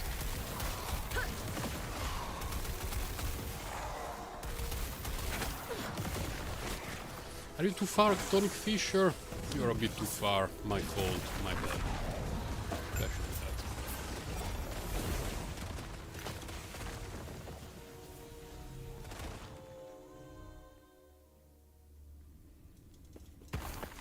that. No, no. Okay, hold on a moment. Oh.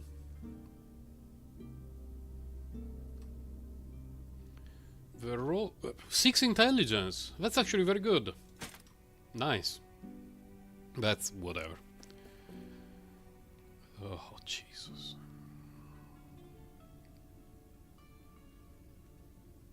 Fine, we can do that one up. That's a lot of health. The reason why I picked up that, what is it called? The unique belt is that eventually, if I get to a point that my gear is very, very good, I can consider the idea of switching to the it's not self-immolation, what is it called? Self-ignite. Self-ignite build. But for that build I need much better gear to cover all the resistances, and I need the gloves that I just dropped with the 6 intelligence, so that's good. And I have the belt, but I will need to change all my gear, really. So it's not something, oh, I got the belt, let's change to the build with self-ignite. No, it's not how it works, unfortunately. Your death has come. What do we need to do? Charge on. The funny thing is that this echo is always the same. It's the echo with the bacon that you charge, so that you can reveal parts of the monolith. But I always forget. Like, moments after I click it, I forget. I really forget what's the purpose of the mission. Death will not That's a lot take of stuff me. to kill. I did not even see the XP bar move. I was kinda expecting the Giga Crabs would give me a nice boost in XP, but nope.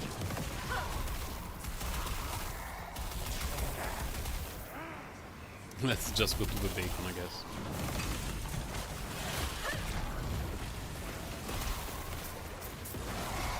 Death will not take me. I think my void resistant. It eludes I forgot to refresh spirits. Your death has come. A thing that I noticed that is negatively impacting my gameplay when I'm from my desktop is that I have a huge monitor. And while it's very cool and like the immersion is great, when I just look at the monitor, it's a 34 inches core of the monitor. I cannot see all of it at the same time. I actually need to look left and right. And there are things that are a little bit, you know, off the center, like the amount of word that I have and the cooldowns that are, I mean, my skills that are here at the bottom. But if I'm staring at my character, and the overlay of the map around my area, and you know, the stuff that is trying to kill me, I have absolutely no idea about how much word I have left and what is on cooldown. And when I'm playing from my laptop or from my ally, which have a much smaller screen, everything is within my field of view automatically. And well, legendary potential free, really. The rolls are pretty good. Am I ever going to play this, to use this thing? My gut instinct says no, but we don't leave a legendary potential free on the ground. Enemies have 25% to all resistances. That sucks. But okay, I guess.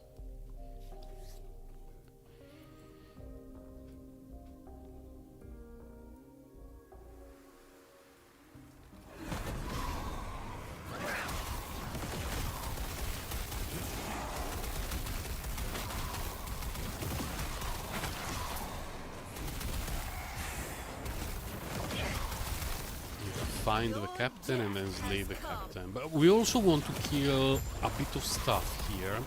A reason being that if I get the maximum or close to the maximum, what is it called?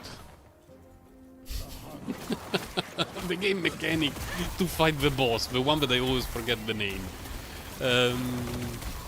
Stability. I always forget the name. If we get max stability bonus, we should be able to fight the boss right away. Why did they choose stability as a name for that? I cannot remember it.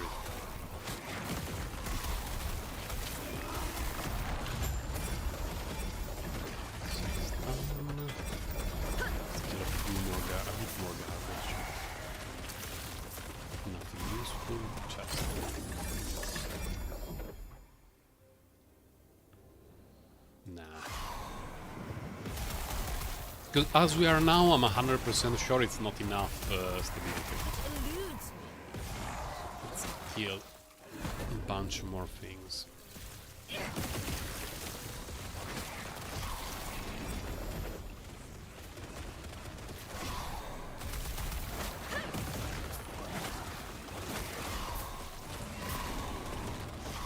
Not a big map. There should still be quite a bit of stuff to kill here in the city. In theory, I guess.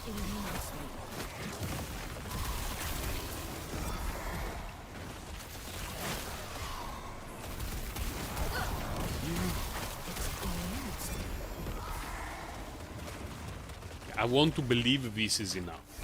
If we miss the stability thingy by like 8, I would be slightly bummed, but it is what it is. I need an Exsanguinous with 6 spell damage. Okay, good. Good. Increase minion damage. Fine. Oh, we got it. How much did we get? 828. Okay. So we fight the boss, then we fight the Shade of Ouroboros. And if I can kill the Shade of Ouroboros, for which I will need to pay a little bit of attention because it's going to hit very hard now, we make it past 400 corruption. And I will be leaving to have my lunch break and get ready to work for the afternoon. Why are you fighting for these beasts? No matter. They will die soon enough. The chill of death surrounds. Oh good, it stayed within range. Good.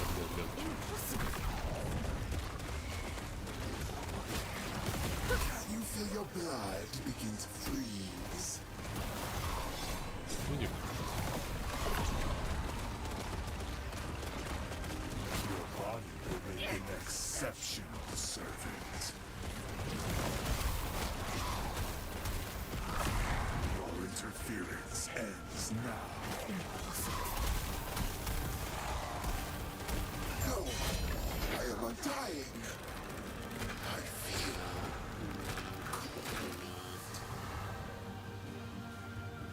I'm never going to use that.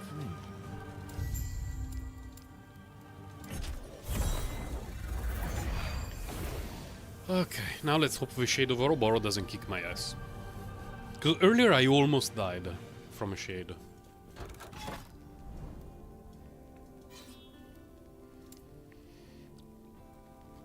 It has higher resistance, which is annoying, but at least it does not have any source of extra damage. But 4 it gets buffed a bit, but let's see.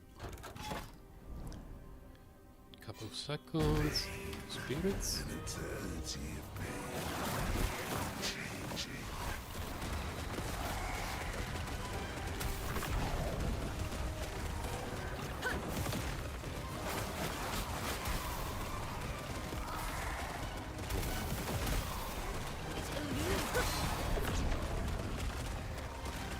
Far so good.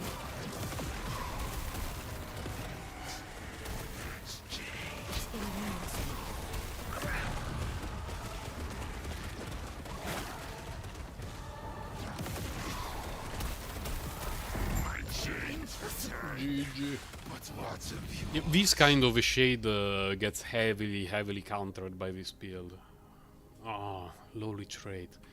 Feels bad, man. Because it's a max melee damage leached as health, which can be very good for the rogue, but the leech rate is very low.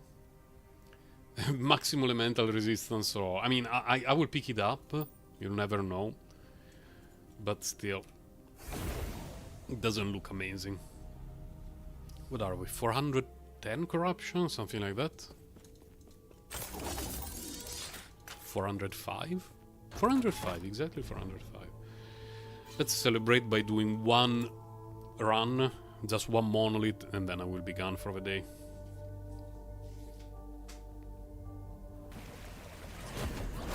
Let's get one shot. I don't think so. From random garbo, but you'll never know. You'll never know.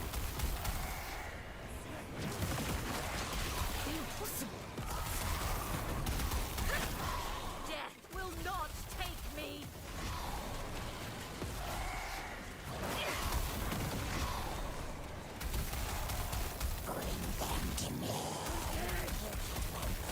What am I stuck? Please, game. What the hell? I ran out of mana there. I was getting stuck in a door, in an open door. What are we doing here? Slay enemies to find the dude and then kill the dude. It feels. Oh, okay, it's an enemy. Your death has come.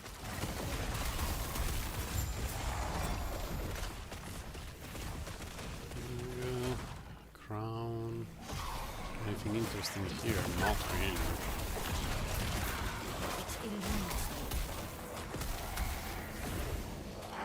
Fine, we can go back to the end of time and get ready to go to have my lunch break and do a bit of shopping.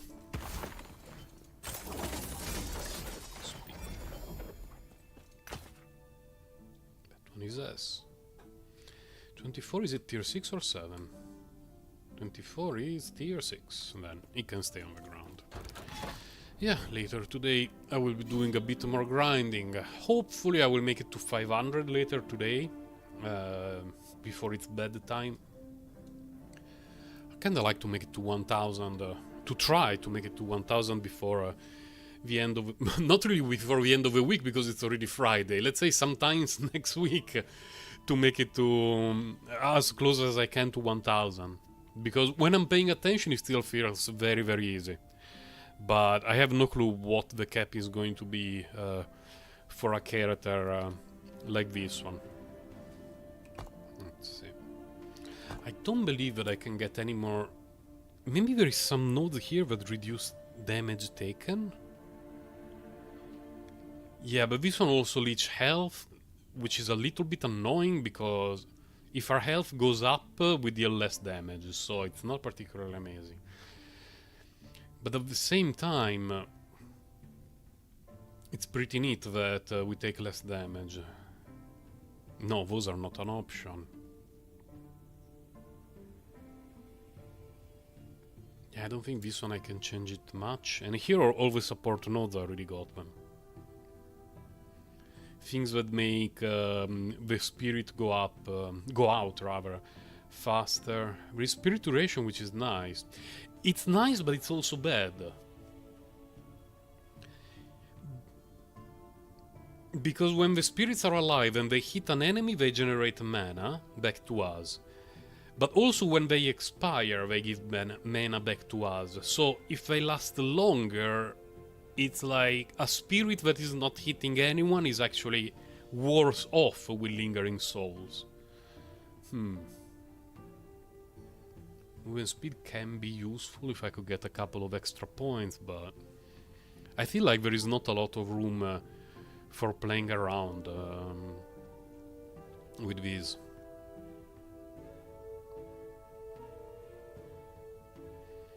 Because 3 points here are mandatory to go here, and this one is important, and this one is extremely important for the build. Reveal rate is very important because the more often they show up, the more they generate mana hitting enemies, and the more spirits there are for the duration, so that when they disappear they generate mana for us. Increase cooldown and necrotic resistance shred per second is very useful. I don't even know where I could get another point or two in terms of equipment. It's not easy. I can get 2 or 3 points from Ghost Flame, well, 3 or 4 points for Ghost Flame in the hat, but other skills are pretty much stuck at 21. And if one day I want to remove the Twisted Heart, and that will be a -1 to all my skills, and I'm not really looking forward to that. But we shall see. Anyway, thank you for stopping by. We did quite a bit of grinding, even though the first couple of hours of the stream have been heavily impacted by a bug that only decided to show up today. I should be able to stream next week, Friday the 22nd, but it's not guaranteed. Because there is a school activity at my daughter's school, and there is a chance her school hours may vary a lot, and this may bring impact to my ability to stream next Friday. We shall see. I'm not sure yet. Anyway, thank you for stopping by, for joining the grind, and I'm wishing you a happy weekend. Take care, and I will see you next week. And thanks for the sub. I just saw we got a bunch new subs during the stream, but I didn't get the live notification in my headphones. And I only see it now that we ended the stream. Bye guys, take care.